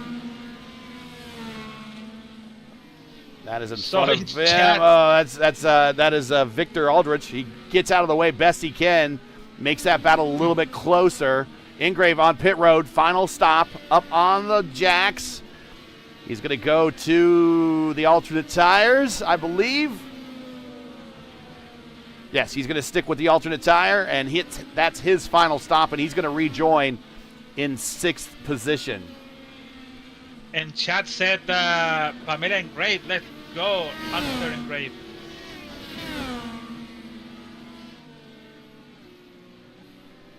All right, well, now we're going to take an opportunity with final stops done before we get to the end here.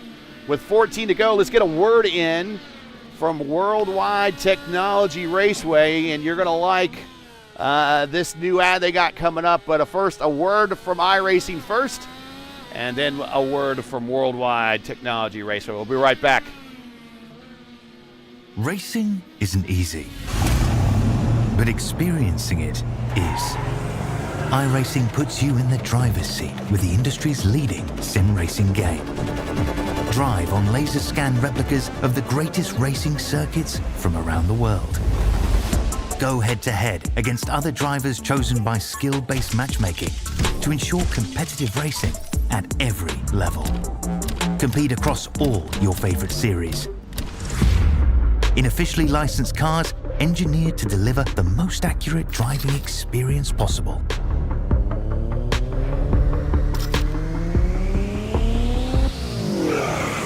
Join a race or host your own with players from across the globe. Race against the computer or in a league with friends. Feel the thrill behind the wheel. Visit iRacing.com.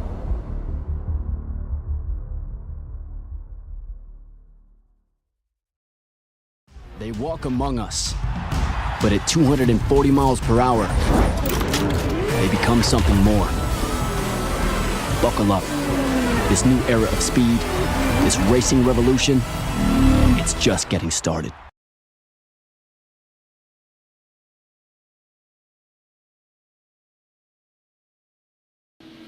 There you go, the IndyCar race now being advertised for tickets at World Wide Technology Raceway. Make sure to check out their website and order tickets. That's going to be for one of their big marquee events. And we got a battle for third on the racetrack right now between Blauman and Schold. They're really, really close for the last spot. Oh, it's not blocking, it's just defend. And we see Ryan Schultz have a good defend on the Ryan Brollman, and he's doing pretty good on the defend. And not too far out of this battle is Hunter Ingrave. This is going to be a 3-car battle here very, very shortly. Gonna be close. So we are 11 to go. So I don't know. I don't want to be Ryan Schultz over there because there is Blauman over there and also Ingrave. And Ingrave is really fast with 2 laps with the old new tire. Yeah, Schold is on 11 lap old tires. Blauman 8, which should be faster. Oh, Hunter Ingrave is there. That double apex final corner, or final set of corners, Nice. really closes the gap. Now he's going to have actually a sticky set of tires to get through. This is a pretty fast, and he's going to go the inside of Blauman, but he's going to run out of room. He's going to be not places for them to go because Blauman's going to be on the outside. And now he's not in a good position coming down to this braking zone, but he is clear. Oh, now he's clear. Henry Greb moves up to 4th. Wow, that's pretty close. He was just waiting to hear in his headset, clear from his spotter. Clear, clear. And now he tries to run down Ryan Schold, who's had himself a great race in the PRI Hoosier 500 car. I think Engrave is going to do it easy now. Yeah, right And there, he did just in that final set of corners. Oh. And now move in 2 laps, or a lap and a half. Oh, Blauman, power slide off the corner. Catch it, buddy. He does.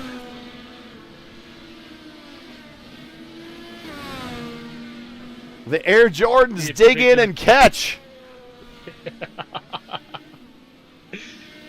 Nice catch, and also nice like a tank, air tank for Ryan Schultz, because now he have a big gap, 4 seconds of Blauman. And Presley Sora sets the purple lap that time by 107.5. So now Sora could just try to focus on running down Ingrave. I don't think he has the tire to do it. And Schold might have to stop again. He needs to save on this one to get to the end. He went 17 last stint. He's at 13 this stint. Oh. He needs to do more, closer to 20 on this stint to kind of get home.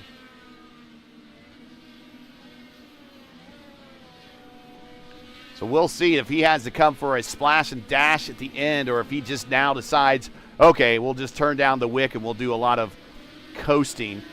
Is his left front wing bent a little bit too, or no? Look like. I don't know. Maybe just the angle we're looking at. He might be fine.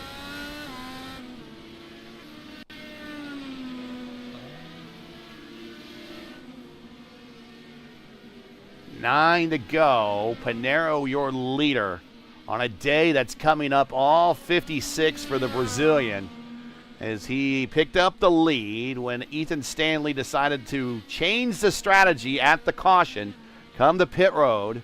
Since then, Pinheiro's been able to lead and pull away from Tyler Fode. Pinheiro has 99 seconds left to push the pass. Here's your push the pass situation, by the way. 99 for Pinheiro, plenty of time to use in these final 8 laps. Fode at 153, Ingrave 162, Schold 150, Blauman 87, Frankenfeld almost Winchester. He's almost out. He's at 18. Sora at 116, Wood at 39, Kidd at 45, and Hearn at 81. You can't take him to the next race. You got to smoke him if I got him. There's no rollover minutes here in IndyCar racing.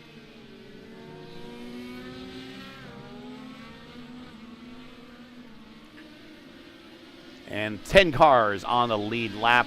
Richie Hearn, last car on the lead lap. Not too far down the road from where our leader currently is, about 11 seconds.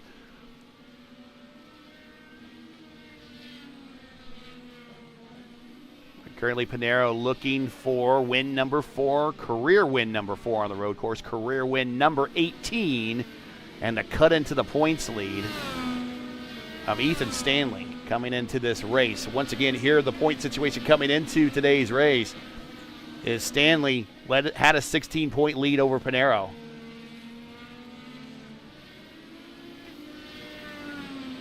That is going to change.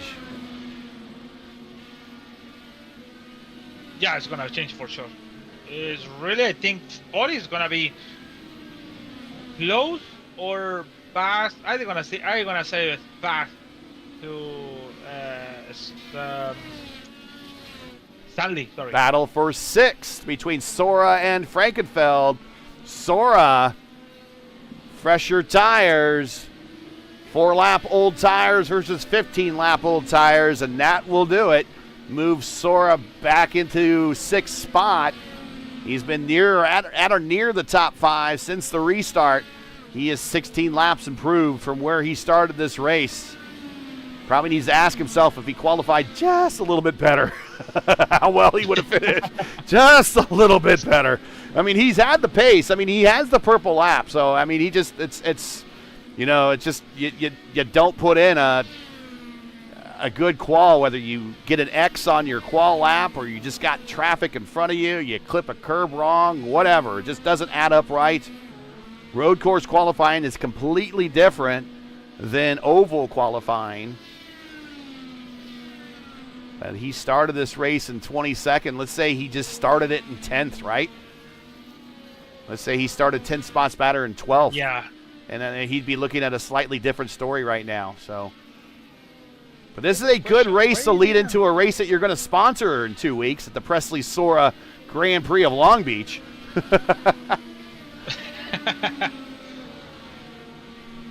Oh yeah, PrecisSora.com. And we got Pamela Ingrave checking in chat as well. And Hunter is, I don't want to jinx it. I really like this guy, and I do not want him to not put 2 halves of the race together. But so far, 2 halves of the race have come together for this guy. He put in the qual effort, came in, qualified, started this race in 3rd, gave up a few spots at the beginning, got him back, stuck to the strategy, led some laps, and is 5 laps away from bringing it home on the bottom step for his first podium finish here in the Elite Racing League, and first podium finish in a while since we saw him over on the Formula Indy Series a couple races ago. So rooting on Hunter Ingrave to get this podium finish in chat. 5 to go. So Loan make the pass over our Schultz, and I think Schultz is, like you said, want to finish the race, and I think it's going to save fuel because it's really slow.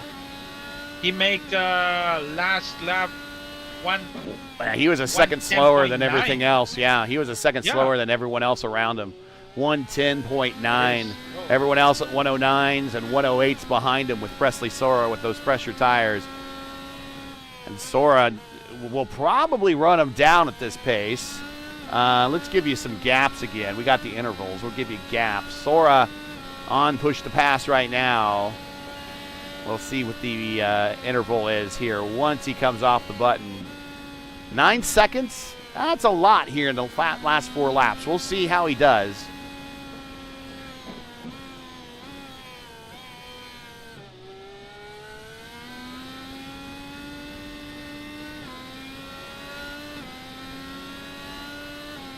Yeah, that's a lot, no? Yeah.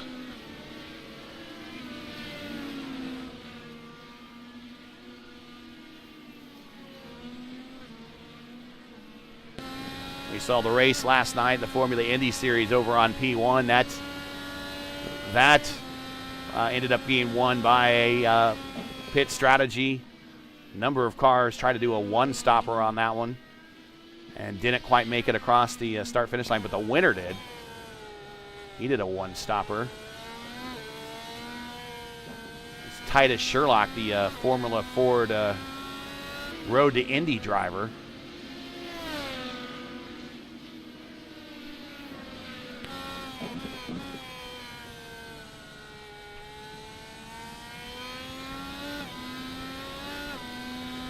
On board with Tyler Fode. He's in second spot, 14 seconds back for Pinero. Pinero continues to pull away, putting down faster lap and faster lap over his competition right behind him.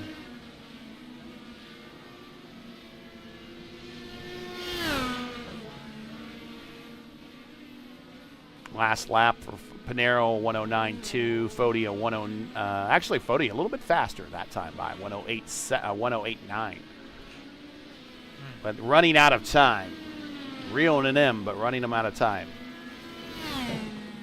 Yeah, Piñar is going for 2 to go now. And that's the hardest 2 to go because Yes. yeah, I did everything good, and I have the lucky because Stanley decided to coming in and then going back. I have all of this incident, and now I hope my internet is not going down. Yeah. The light is not going down. Yep. I don't have any hit or touch or maybe something on the ground There's a traffic in front of him. the grass. Yep. And also that, so it's pretty hard.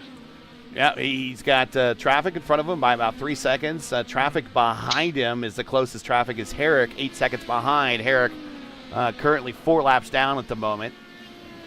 But yeah, we talked about it at Detroit last season. He, took the white flag and didn't take the checker flag at the next lap. He was in a podium finish position, and it just didn't deliver for him.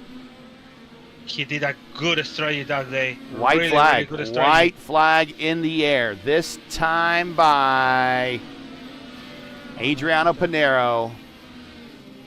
Oh, safe. Ita. Nice.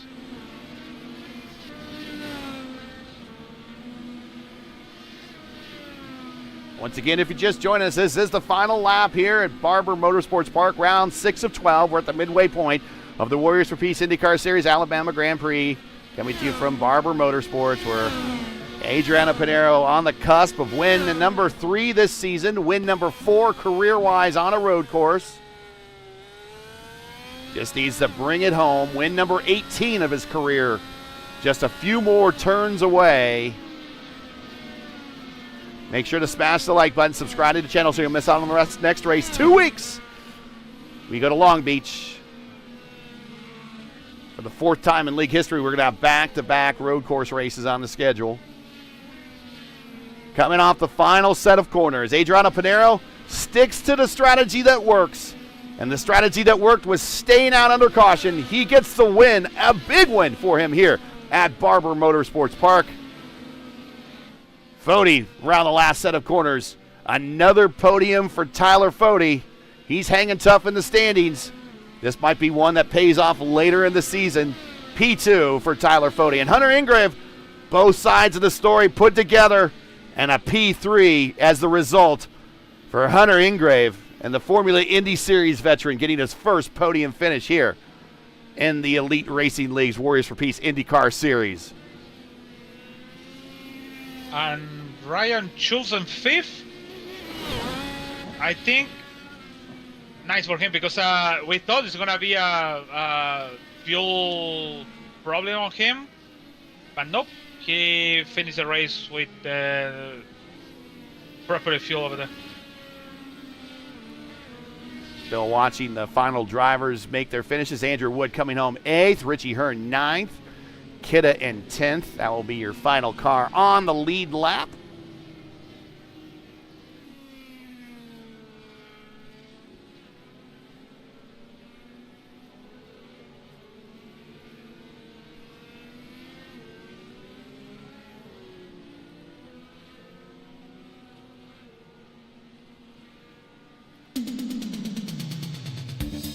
Presley Sora got the purple lap of that race, so congrats on him.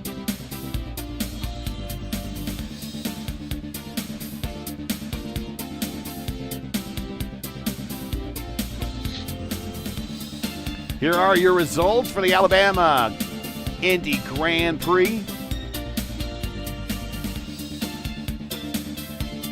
Adriano Pinero with his 18th career win, 4th win on a road course, 3rd win this season. Tyler Foti, another podium this season, comes home 2nd. Hunter Ingrave, 1st podium of the season, comes home 3rd. Lauman in 4th, good race for him. Ryan Scholden 5th, a good race for him. Presley Sora 6th. Presley Sora, I'm going to guess he's going to be our Luis Gonzalez Nunez driver of the race. That is 16 spot for him. 16 spots improvement for the Luis Gonzalez Nunez driver of the race. Frankenfeld in 7th. Wonder what drama might result of the contact between him and Stanley. Let the racing stewards decide what's best there. Andrew Wood in 8th, Richie Hearn 9th, and Kidda in 10th. James Watson comes home 11th, Pocock 12th, Morera, my hero, in 13th, Norgard 14th, Keel in 15th, Aldred 16th, Herrick 17th, Clindy. He does drive to survive and make it home. 4 laps down, though, for Clindy. He was driving with a brand new set of pedals today. I take my hat off again. The man's not the greatest on road courses. He admits that, and with a new set of pedals, makes it even harder. He had really no time to really practice with them, and he just jumps right on in. Finishes 18th. Not bad. It's only going to get better. Camargo, 19th. Rebilas, 20th. Ethan Stanley, the probably hindsight 2020. You make that turn down pit road next time, maybe 9 times out of 10, 10 times out of 10 in the next 10 races he does it. I think he probably stays out, but it was a good gamble call. Sometimes it pays off. We saw that last night in the FIS. Sometimes it doesn't. We saw that tonight here in the Elite Racing League. Huckleberries finished 22nd and 23rd, Albrecht 24th, Hobson 25th, Hunter Smith 26th after starting the week off so good. We'll get that Elite Racing League logo taken care of for Hobson next week or 2 weeks. Get his correct manufacturer badge there.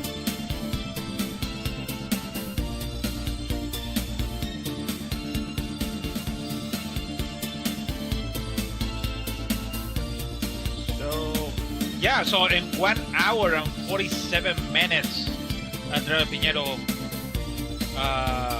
won the race today in Barber. Super difficult Barber.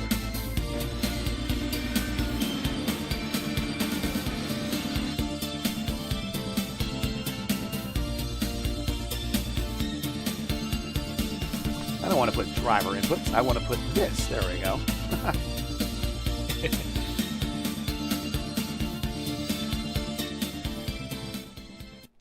All right, and let's get in our interview portion of the race.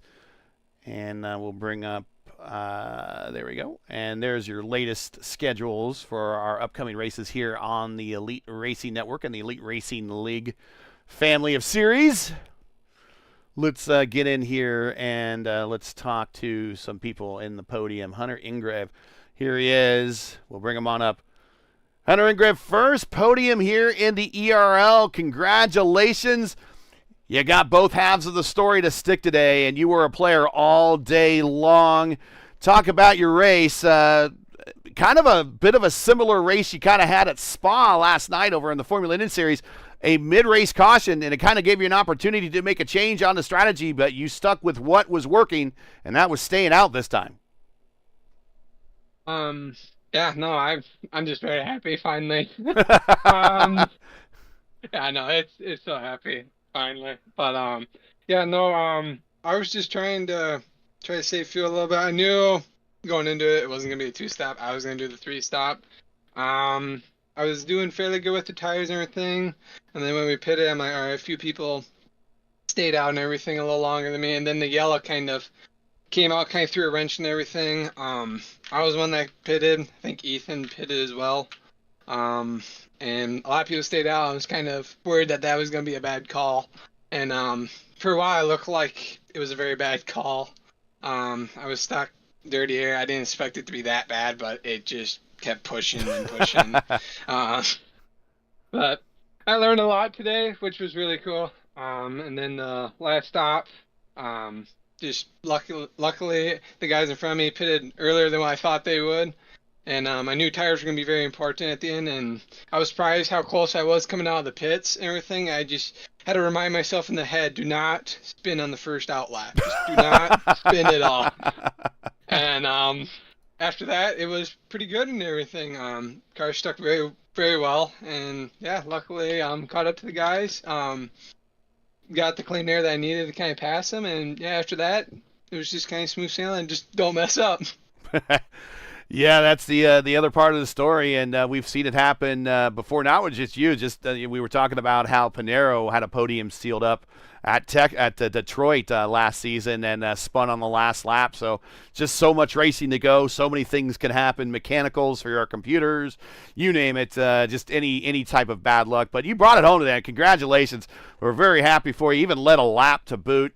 So a good day all around. Any shout-outs, any friends, family, sponsors you want to say hi to? We had some people checking in, cheering you on in chat. So you had some fans out there.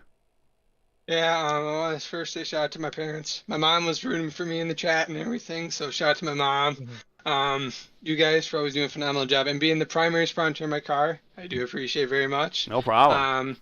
And then Team Watson Racing for letting me be their team, and they also make amazing setups, so please go check them out. They do IndyCar setups now, so you should go check them out. They're pretty good. And Sunset Arctic Games for also sponsoring the car. Also all the admins who do this series. It's a lot of fun, very fun, and especially shout out to you, Gary, for telling me about the series. It's really cool. And next race for us is Long Beach, another road course, which we know that you tend to excel at and have done well in past at races at Long Beach. So I bet you're looking forward to that. So a bit of good momentum heading into the second half of the season, which is highlighted by the Indy 500. Congratulations. It's not a bad time to hit your peak at least early on and maybe look at more podiums, maybe get that win later. Yeah, very hopefully. Thank you very much, gentlemen. No problem. Congrats. We'll catch you at the next one.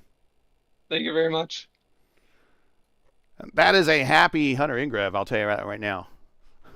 It is happy, and always have to remember mom. Yes, gotta remember moms. First. Gotta remember Always. moms. Because always when in the other league, I always mention my mom in Spanish, and they allow me to speak Spanish. And they say, "Oh, thank you so much, my mom." Blah blah blah blah. I would let you speak Spanish. I would let you speak Spanish here. But I couldn't understand you, but I'll allow you to do it. they don't. They have have to be short, fast. That's why. All right, let's bring up Tyler Fode. Here he is. Tyler Fode, another podium finish here in the Elite Racing League's Warriors for Peace IndyCar Series. Second today at the road course. Let's talk about your race, and then maybe we could peel back a little bit and talk about what happened with your teammate as well. But you did not have the best qualifying effort. You started sixth, moved up 4 spots to get into the podium spot here in second. At some points, you were kind of driving by yourself at some points. We'll talk about some of those points where you're just kind of racing all by yourself and trying to focus in, not making any mistakes. But let's start talking about the race first, then really just kind of talking about those moments where you were alone, and then we'll talk about what happened with your teammate under that caution. But go ahead, the mic's all yours. Talk about your race. Yeah, man. I was a little surprised with everyone's pace tonight, which I shouldn't have really been surprised. Everyone here is pretty good, but Sonoma, it felt like Stanley and Pinero were obviously in their league, and then I was kind of solidly in third, maybe fourth with Blauman. But tonight it was like in practice and even qualifying, it felt like, you had Stanley and Pinero obviously, but third to like seventh was all over each other really on pace. So I felt like I did a really good job in quali and ended up being fifth or sixth, and it wasn't that was not good. So I kind of knew it was going to be tough to pass, so I didn't want to I saw all the guys going for the black tires, and I was like, I got to try and just jump and get the track position. So that kind of set the tone for the whole race, with starting on the reds, and then just as it was kind of unfolding, I just was like, you know what, I'm just going to keep going reds and just try and get a big enough gap to when I put the blacks on at the end, I'll be safe. And that yellow in the middle of the race I was on the fence a little bit on what to do, talking back and forth with Stanley, and I ended up deciding to stay at that point. He had just put the blacks on, so he was on the fence on if he should pit for the reds or just stay out.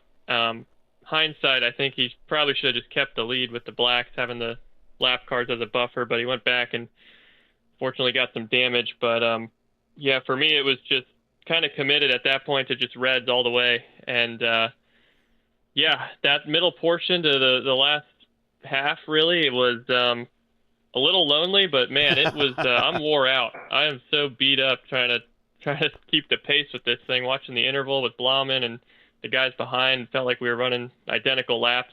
But, yeah, and then to put the blacks on, I tell you, after driving the reds for like an hour and a half, knowing like exactly where to put it, and then you put the blacks on at the end is definitely a shock. And there were some sketchy moments by myself there, but fortunately we had the gap. We could just kind of cruise and bring it home. So I'm super happy to get a second here. 2 quick follow-ups. Just driving by yourself, and it is a long race. Your mind begins to wander. Sometimes focus is lost. I mean, how much of that period during the race where you're telling yourself, come on, man, let's stay focused. Let's just keep clicking these laps off. Let's get to the end of the race. Let's get to this next pit stop. Let's not make any mistakes. Because it can get pretty, boring in the middle section of some of these races. 90 laps. I mean, it's not a short race by any means. It can get pretty boring, and that's where the focus tends to fade sometimes. And when the focus fades, that's when the mistakes happen. For sure. Yeah, there was some moments, a couple moments actually, where it was just like kind of thinking about, later this week, next race, and it was like then you'd catch a little grass and it'd wake you up real quick. But even one of the times I was trying to, before I pit for the blacks, I was fumbling through with the mouse trying to click it over to the blacks, which I probably should have just waited till I was in the pits, but just going down the straight, fumbling through that and almost lost it. So yeah, there was a couple things that were keeping me awake, but definitely sometimes, yeah, where you're just kind of dozing off. But yeah, no, happy to be alive here in second. we were talking about how there's not a lot of places on this racetrack to make the decision to if you need to change that little checkbox to change the compound or whatever. There's a lot of things that can happen. And of course, it's a long race, and I'm always reminded by a quote that James Hinchcliffe said on a recent broadcast, where he says, "When the body fades, the mind falls behind," and that's kind of what happens is when we kind of lose focus just one bit. That's kind of what happens. So you kind of persevered through that, but let's talk about you and your teammate on comms just to follow up for Ethan coming to pit road. At any time, did you say, "I don't know, man, I don't think that's a good idea," or did he just make that solo and he just went with it? No, I didn't say anything. We were kind of bouncing ideas back and forth, and then I was sitting there like, I think I'm going to stay, and he was in the lead on the blacks, and it was kind of just a last-second call, which I don't know. It's a tough situation there, but obviously hindsight, it didn't work out. I feel like we could have probably talked it over a little more before doing that, but it's tough. He's quick though, and they got Long Beach next week, so I will be so happy to finish that race. To be honest, that's the one that I've been looking at the schedule like this could be a problem. So he'll be fine with Pinheiro next week, I'm sure, and yeah, we'll be hoping for a top 5. Shout outs, friends, family, sponsors. Anyone who want to say hi to before we let you go? Yeah, well, Stanley just giving me the notes and the tips here, obviously all season, and yeah, you guys here for putting on the broadcast. They are always super, super fun to watch back with everything, graphics and all that you got going on. So shout out to y'all. Yeah, hopefully we'll be talking with y'all next week maybe. We'll see. All right, well, we'll see you in a couple of weeks. Yeah, we got the week off. Get the rest in. I think everyone's earned it after this 5-week brutal stretch. And we'll see you at Long Beach when we start the second half of the season officially. Sounds good. Take it easy. All right, get him. And we do have a word in from Pinheiro. Yes, sir. And points are posted. And the points are posted. So before we get in Pinheiro's message that he sent us, which we always thank him very much for his time, let's get the points in. And I'll just read them off and tell you kind of the top 5, and then I'll read out the remainder of the top 10. But Pinheiro is now your leader going into the next race here in 2 weeks at Long Beach. He has 219 points. Stanley is second, 208 points. Fody is third, 194 points. Then there's a bit of a drop-off between the top 3, and a really big battle, I think, is going to start brewing here from 4th on back. Leighton Norgard, not a greatest finish today, but He finished better than everyone really behind him for the most part, has 146 points. He is in fourth spot. Clindy is in fifth at 127 spots. He is 1 point ahead of Chad Frankenfeld, who is in sixth. Craig Forsyth, who did not make tonight's race, he's in seventh at 121 points. Brian Blauman is in eighth with 113 points. Ryan Schold is now tied with Presley Sora, going into Presley Sora's home and sponsored race, let's put it that way, at 107 points. Richie Hearn then will be in, I guess, 10th. Then with 104 points going into the second half of the season. So that is the points as they have been updated. As mentioned, this is the third win of the season for Panaro. In fact, really since Panaro won at Chicagoland, it's been Panaro and Ethan Stanley exchanging shot for shot every other week. It goes Panaro winning at Chicagoland, Ethan Stanley winning at Sonoma, Panaro answering at Auto Club, Ethan countering at Dover, and then Panaro once again answering at Barber for round 6. So back and forth, back and forth, back and forth. We love seeing these types of battles. Here is the word from Panaro. Hello, friends. Good evening. I want to congratulate Ingrev and Foti for the podium. Well, I started in second place with the black tires. I think that could have given me an advantage up front. In the laps, with the warmer temperatures in the first stint, I was able to take a little advantage over Ethan. And with the cooler temperatures in the other stints, using only the red tires, could have been an advantage. We had a yellow, and I was surprised that Ethan stopped. I think everybody was kind of surprised that Ethan stopped. No offense, but yeah, I can only imagine what Adriano's reaction would have been in the car when Ethan pulled in. I think he would have been able to defend himself with the black tire, which I think we all agree. It was a very tight track for overtaking. Yes, it was. But maybe I could have risked an overtake. The red tires were almost 0.8 a lap faster in the first laps. After the yellow, I was able to control the lead and the pace. I had a few scares, but I was able to I was always able to correct the car. I'm happy with the victory. It'll certainly help me in the fight for the title. He says, "Oh, Long Beach is like Monaco in Formula One. It's one of my favorite tracks." Uh-oh, everybody. So we'll see you there. Have a great night. The points leader just kind of put his foot down and says, I'm going to be pretty good at Long Beach, too. And he is a former winner there. Maybe looking for road course win number 5. But there we see Panaro's stat line for the night. We want to bring up, there he is. He led 63 laps, so really a dominant day for the Brazilian. And we will also put up one more time the final standings. Lewis, good race. Very good race, I thought. But strategy call kind of really ruined it for one, and kind of really opened up the championship for everybody else to kind of recover a little lost ground and breathing room that Ethan built up on people with those wins earlier this season. Final thoughts here at Barber before we and also final thoughts on this 5-race period. Holy mackerel, man. 5 races in a row. We're doing first races at Sonoma. First, we do 200, almost 250 laps at Dover. We go 500 miles at Fontana. And to finish this whole thing, we got to go 90 laps at Barber. Talk about this marathon stint here. The marathon was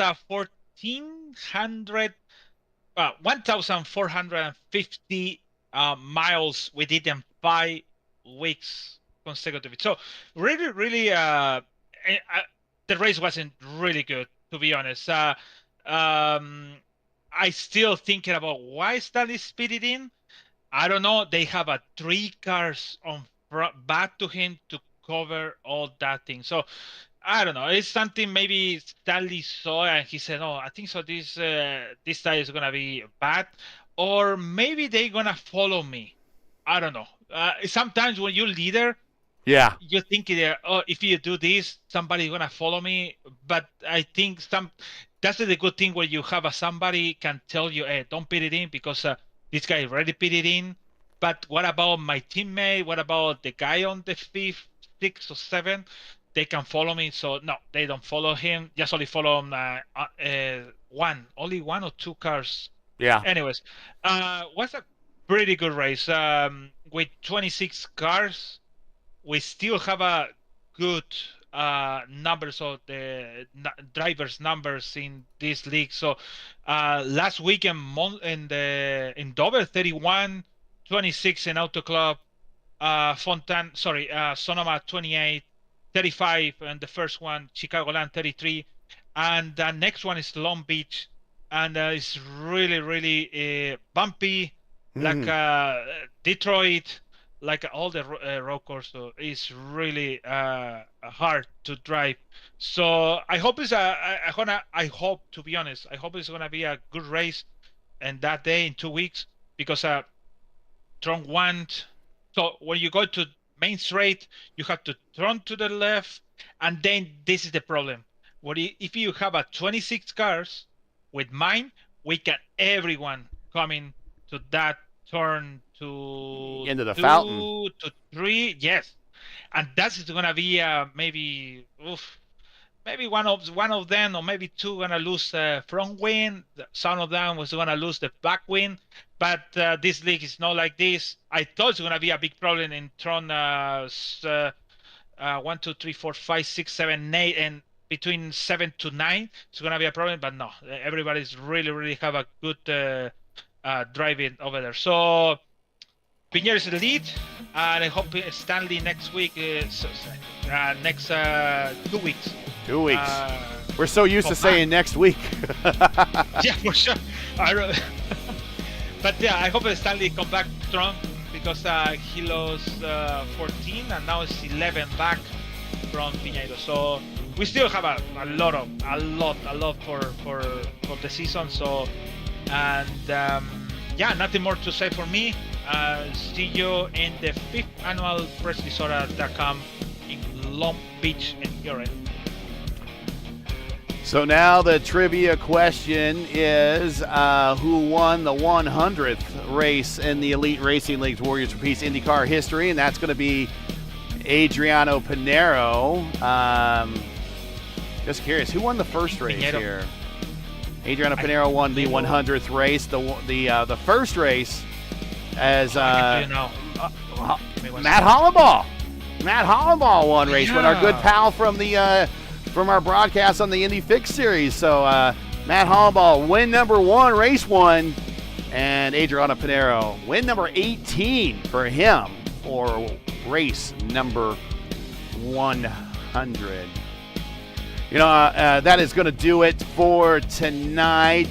Once again, your podium from the Alabama Indy Grand Prix from Barber Motorsports Park is Pinheiro, as we mentioned. That is his, I believe, 3rd win of the season. Is that right? 3rd win? It is 3rd win and 3 poles. 3 poles this season, 3rd win of the season, 4th win on a road course, 18th win career overall. He finishes on the top step. Tyler Fode comes home 2nd, and again, Hunter Ingrave, you're right, he did come in with Ethan Stanley. Now, unlike last night he did not come in when we had that early caution in Spa for the Elite for the Formula Indy Series. So I think he maybe learned a little something then, because he stayed out and then later I think got ran into from behind. I think maybe he wanted to control his destiny a little bit. So, last night didn't work out by staying out. Then I'm going to come in tonight with this early caution. And that worked out for him because he comes home in 3rd. So congrats. That's what I was trying to say about it. I kind of forgot his strategy, and I was reminded his mid-interview of what he pulled that off. And, these guys race more than just these races during the day, during Thursdays. They race other races. So there's a lot of stuff they can pick up strategy-wise. And it's like, it didn't work out well, that one. I'm going to try something different today. And that's possibly what we were looking at today. Join ERN again in 2 weeks. Yes, we're finally getting a week off as we rejoin the series for its 2nd crown jewel of the 2025 A season. We're going to Long Beach for the 5th annual PressDisora.com Long Beach Grand Prix. It's the 4th time in league history we're going back-to-back with road course races. Coverage begins around 7:45 p.m. Eastern Time. Again, that's 7:45 p.m. Eastern. And you can find everything right here at YouTube at youtube.com and just search Elite Racing Network. Now, as you know, the YouTube algorithm game is not an easy one. So please help support ERN with the weekly grind. Leave a comment below. Let us know your thought of tonight's race. If you've enjoyed tonight's coverage, support us by smashing like in the video. If you're new, click subscribe, and while you're at it, hit the bell for weekly reminders so don't miss out on more of other ERN's other iRacing programming. including the Juicy Spider Studios Elite Truck Series, Sundays at 8:30 p.m. Eastern Time, and the Mark J. Rebilas Grand National Series, Mondays at 7:30. Make sure to ring that bell icon. You don't want to miss these other series. The Elite Racing League's IndyCar Series naming rights are paid for by the Warriors for Peace. Warriors for Peace is an Indianapolis-based nonprofit organization working to end violence and inspire peaceful change. Founded in memory of Jack Shockley, they support youth through scholarships, mentoring, and community programs. To learn more or to support their mission, visit their webpage at warriors4peace.org or visit one of their social todays. All the links you need are in the description, and we want to thank the Warriors for Peace for their continued support of this signature series. A special thank you to the Elite Racing League's premier sponsors, Blue Egg Marketing and World Wide Technology Raceway. Don't spin your wheels. Accelerate success with Blue Egg, fueling small businesses to win big. To learn more about Blue Egg, go to blueeggmarketing.com or click on their link in the stream description. World Wide Technology Raceway is a premier motorsports facility located in Madison, Illinois, just minutes from downtown St. Louis and the iconic Gateway Arch. To learn more about World Wide Technology Raceway or to buy tickets for one of their marquee events, including the IndyCar race coming up later this summer, check out www.raceway.com or click on the link in the stream description. For business inquiries to learn more about the Elite Racing League and what we do, visit theeliteracingleague.com. Subscribe on YouTube, like us on Facebook, and follow us on X and Instagram. As always, all the links you need are in the description. So for LGN, everyone here at ERN, I'm Gary Gatto saying all good night and thanks for watching, and to all of our men and women serving in the military and as first responders, Godspeed, God bless, and come home safe. Once again, want to congratulate the Elite Racing League's Warriors for Peace IndyCar Series for 100 races, and here's to 100 more. Catch us all again in 2 weeks when we start that journey to race number 200 at Long Beach for the next race of the Elite Racing League's Warriors for Peace IndyCar Series. Good night, everybody.